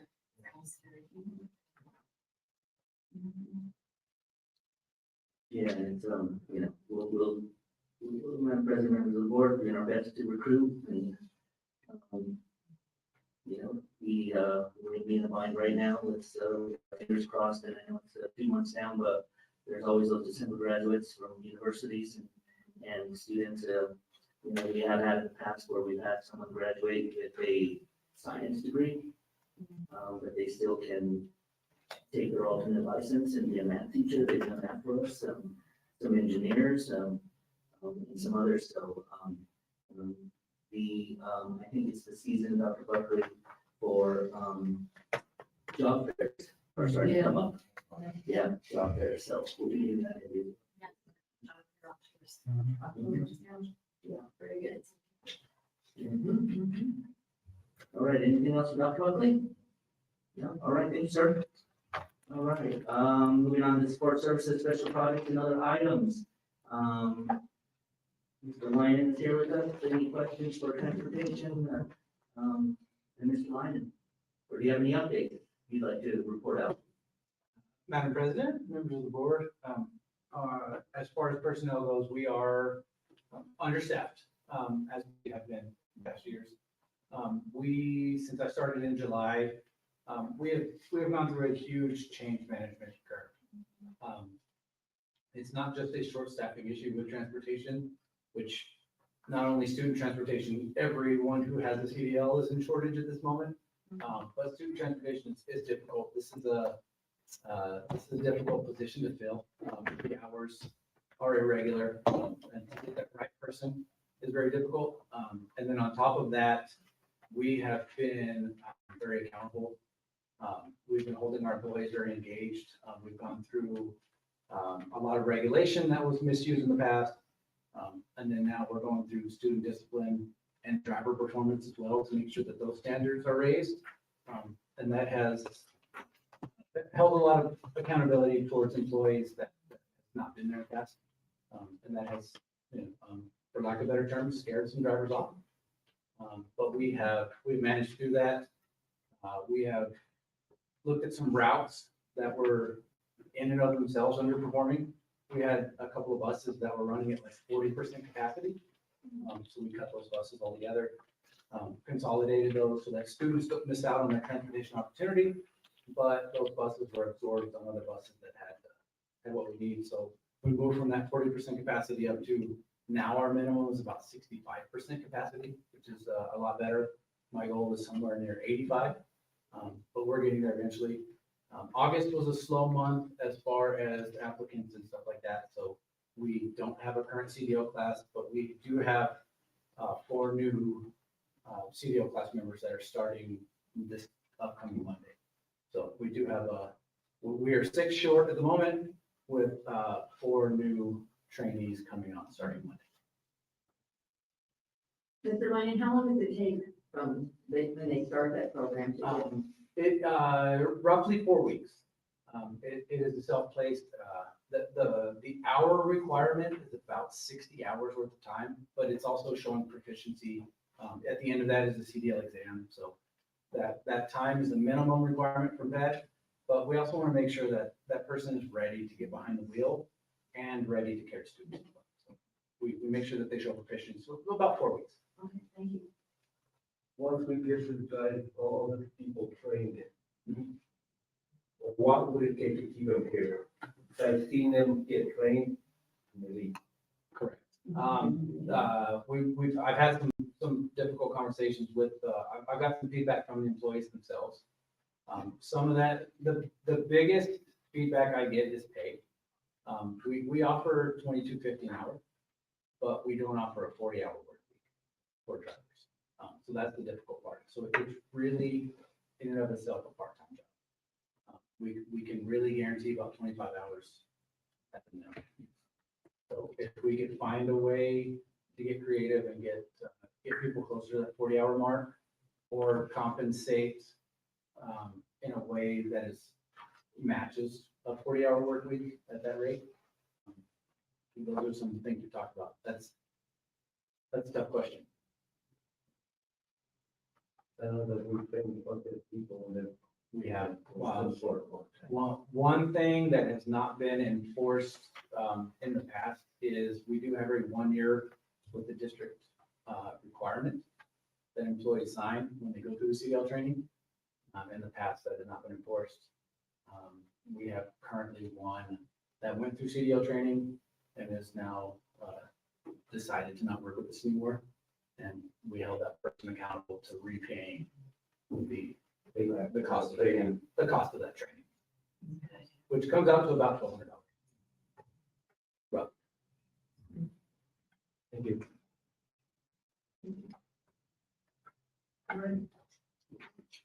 Madam President, members, any other questions or comments? Mr. Lyon? Okay. Thank you, sir. Thank you. Madam President, member of the board, Madam President, members of the board. Any questions on the tech coordinator, maintenance, or food services? I'm having difficulty, I'm not sure if you are. But Any questions? Did they get the track started on Monday?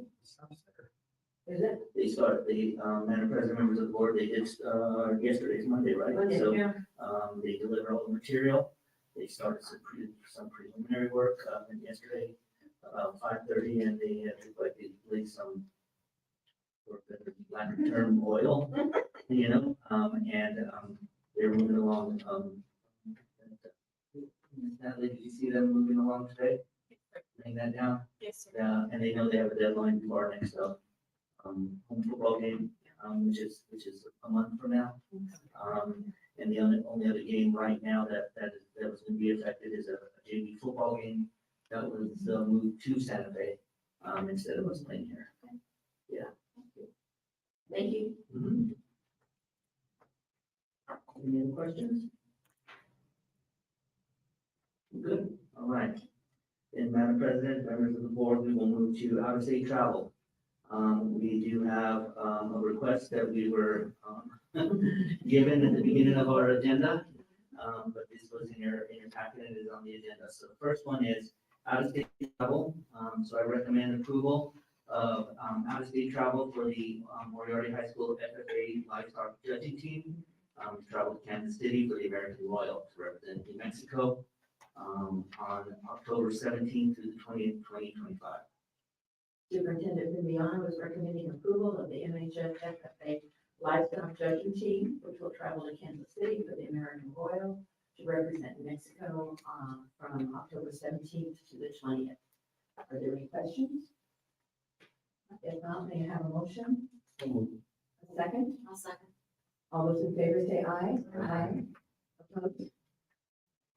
Thank you very much. Our second out-of-state travel request, Moriarty High School Space State Champion agronomy team that we traveled to Indianapolis for the national convention to compete in the FFA Nationals October 28th through November 1st, 2025. Superintendent Viviano is recommending approval for the MHS FFA State Champion agronomy team to travel to Indianapolis for the national convention to compete at the FFA Nationals representing New Mexico. And the dates are October 28th through November 1st. Are there any questions? I'm going to recuse myself from this one. Okay. That's, I have a child on the team. All right. You gotta be proud of that. Yeah. May I have a motion? A second? Second. All those in favor say aye. Aye. Motion carried. 4-0. 4-0. 4-0. Yeah. I think, Mr. Hanson, good luck. Thank you. Thank you. You guys, Thanks for saying. November. Right, Madam President, members of the board, and you have first reads on different policies. I sent these out for review. This is the first read. The first read for policy advisory 264, which is policy JK. And if I may, Madam President, put together that one with policy advisory 263, which is policy IKFB. Both of these policies, and bear with me because I'm going to read some of the descriptor here, and I present it for the public. With these policies, IKFB and JK, this year the New Mexico legislature unanimously passed, the governor signed Senate Bill 163, which addresses tribal regalia at school events, and which specifically prohibits school districts from prohibiting, quote, a student who is enrolled or eligible for enrollment in a federally recognized Indian nation, tribe, or pueblo from wearing tribal regalia or objects of cultural significance, along with or attached to a cap or gown, or wearing tribally significant footwear or other items of apparel under a gown in graduation ceremonies or public school events. The law defines tribal regalia to mean, quote, a tribe's traditional dress or recognized objects of religious or cultural significance, including tribal symbols, jewelry, beading, and feathers. These policies, do amend the graduation exercises, which is IKFB, and states that superintendent shall implement procedures to enforce the policy of allowing tribal regalia. And it says, the school district, that each district or school will need some mechanisms for students to demonstrate before future graduation ceremonies that they are enrolled or eligible for enrollment in a tribe or nation or pueblo. As a reminder, well, I think it's a reminder to us about the policies. So again, this is around tribal regalia. The graduation exercises, it amends, the policy that we have. And then for 264, which is JK, it lays, verbiage in there about, disciplinary action of students. Where any tribal regalia is defined, it defines what we can and cannot prohibit, with student discipline. Okay. All right, so Madam President, with that, or members of the board, again, thank you for letting me lump those two together because they do go together. Are there any questions about those, either one of those policies? I might just comment that, not to take away from any tribe or pueblo, that I don't think the district's ever told any student what they couldn't wear underneath their gown as it pertained to religion or whatever in graduation. As far as I can remember, again, going back to when I was teaching at the high school or assistant principal, didn't have any issues as a district, allowing students, and we've had some, very, intricate and beautiful, regalia as defined. Yeah. For some of our Native American students that represent their culture. Absolutely. Yes.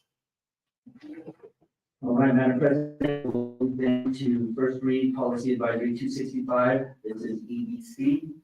And in this policy, under emergencies, it revises this policy.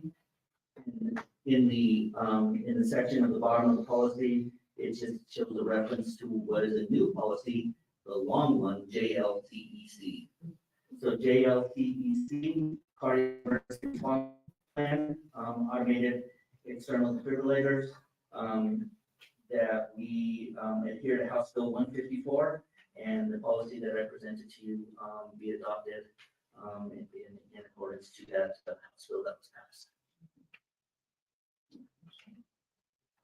So we have plenty of time for more review of those policies. If anyone has any questions, they will come as a second read if everything goes as planned in our October board meeting. Okay. Madam President, then we will to citizen comment. We have here. We have Don King, citizens comment, permission to address the board, your support services, special projects, and other items. Reminder to Mr. King, there's a 2-minute time limit, so thanks for being here tonight. Thank you. Again. All right. Good evening, members of the board, Madam President. Yeah, just back here this month, just looking for some clarity for the decision. I know you gave your report, so I know you guys are short. We're short. Well, you know, that's just the fact of the matter. And,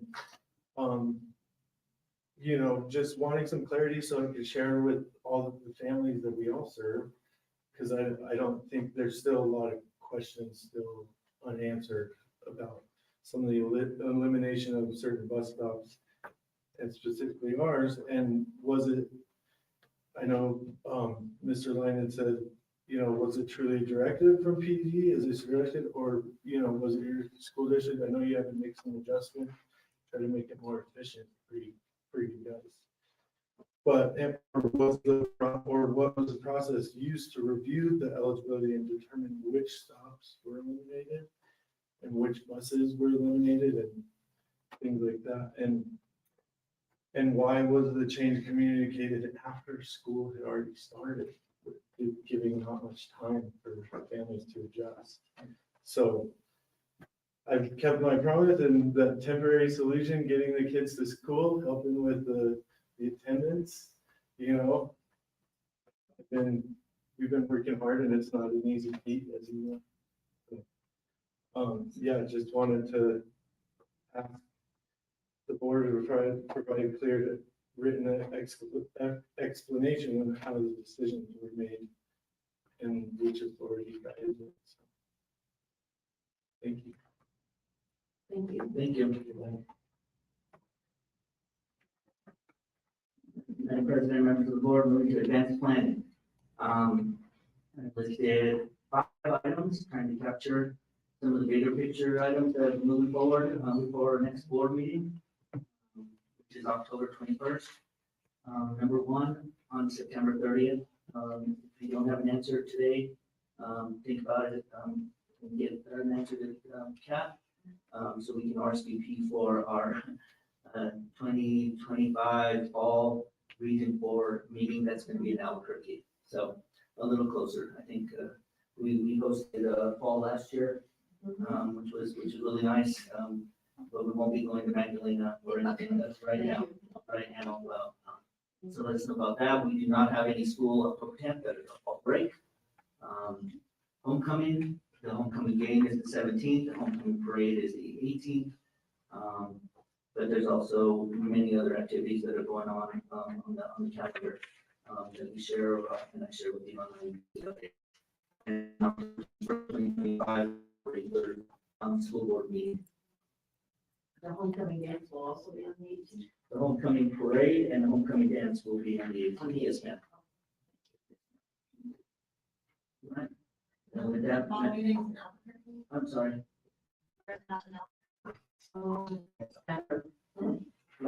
They usually have it at one of the training centers. I have to look again. I'll get you the address and let me know and I'll give you the address.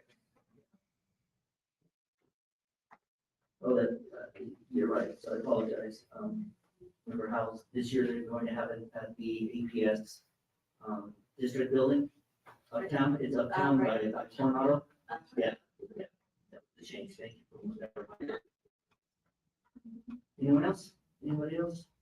All right, with that then, Madam President, I recommend that we adjourn tonight's regular meeting. Superintendent Viviano is recommending that we adjourn tonight's regular meeting. May I have a motion? A second? All those in favor say aye. Aye. Vote. 7:20. Thank you for coming. Thank you for your reports.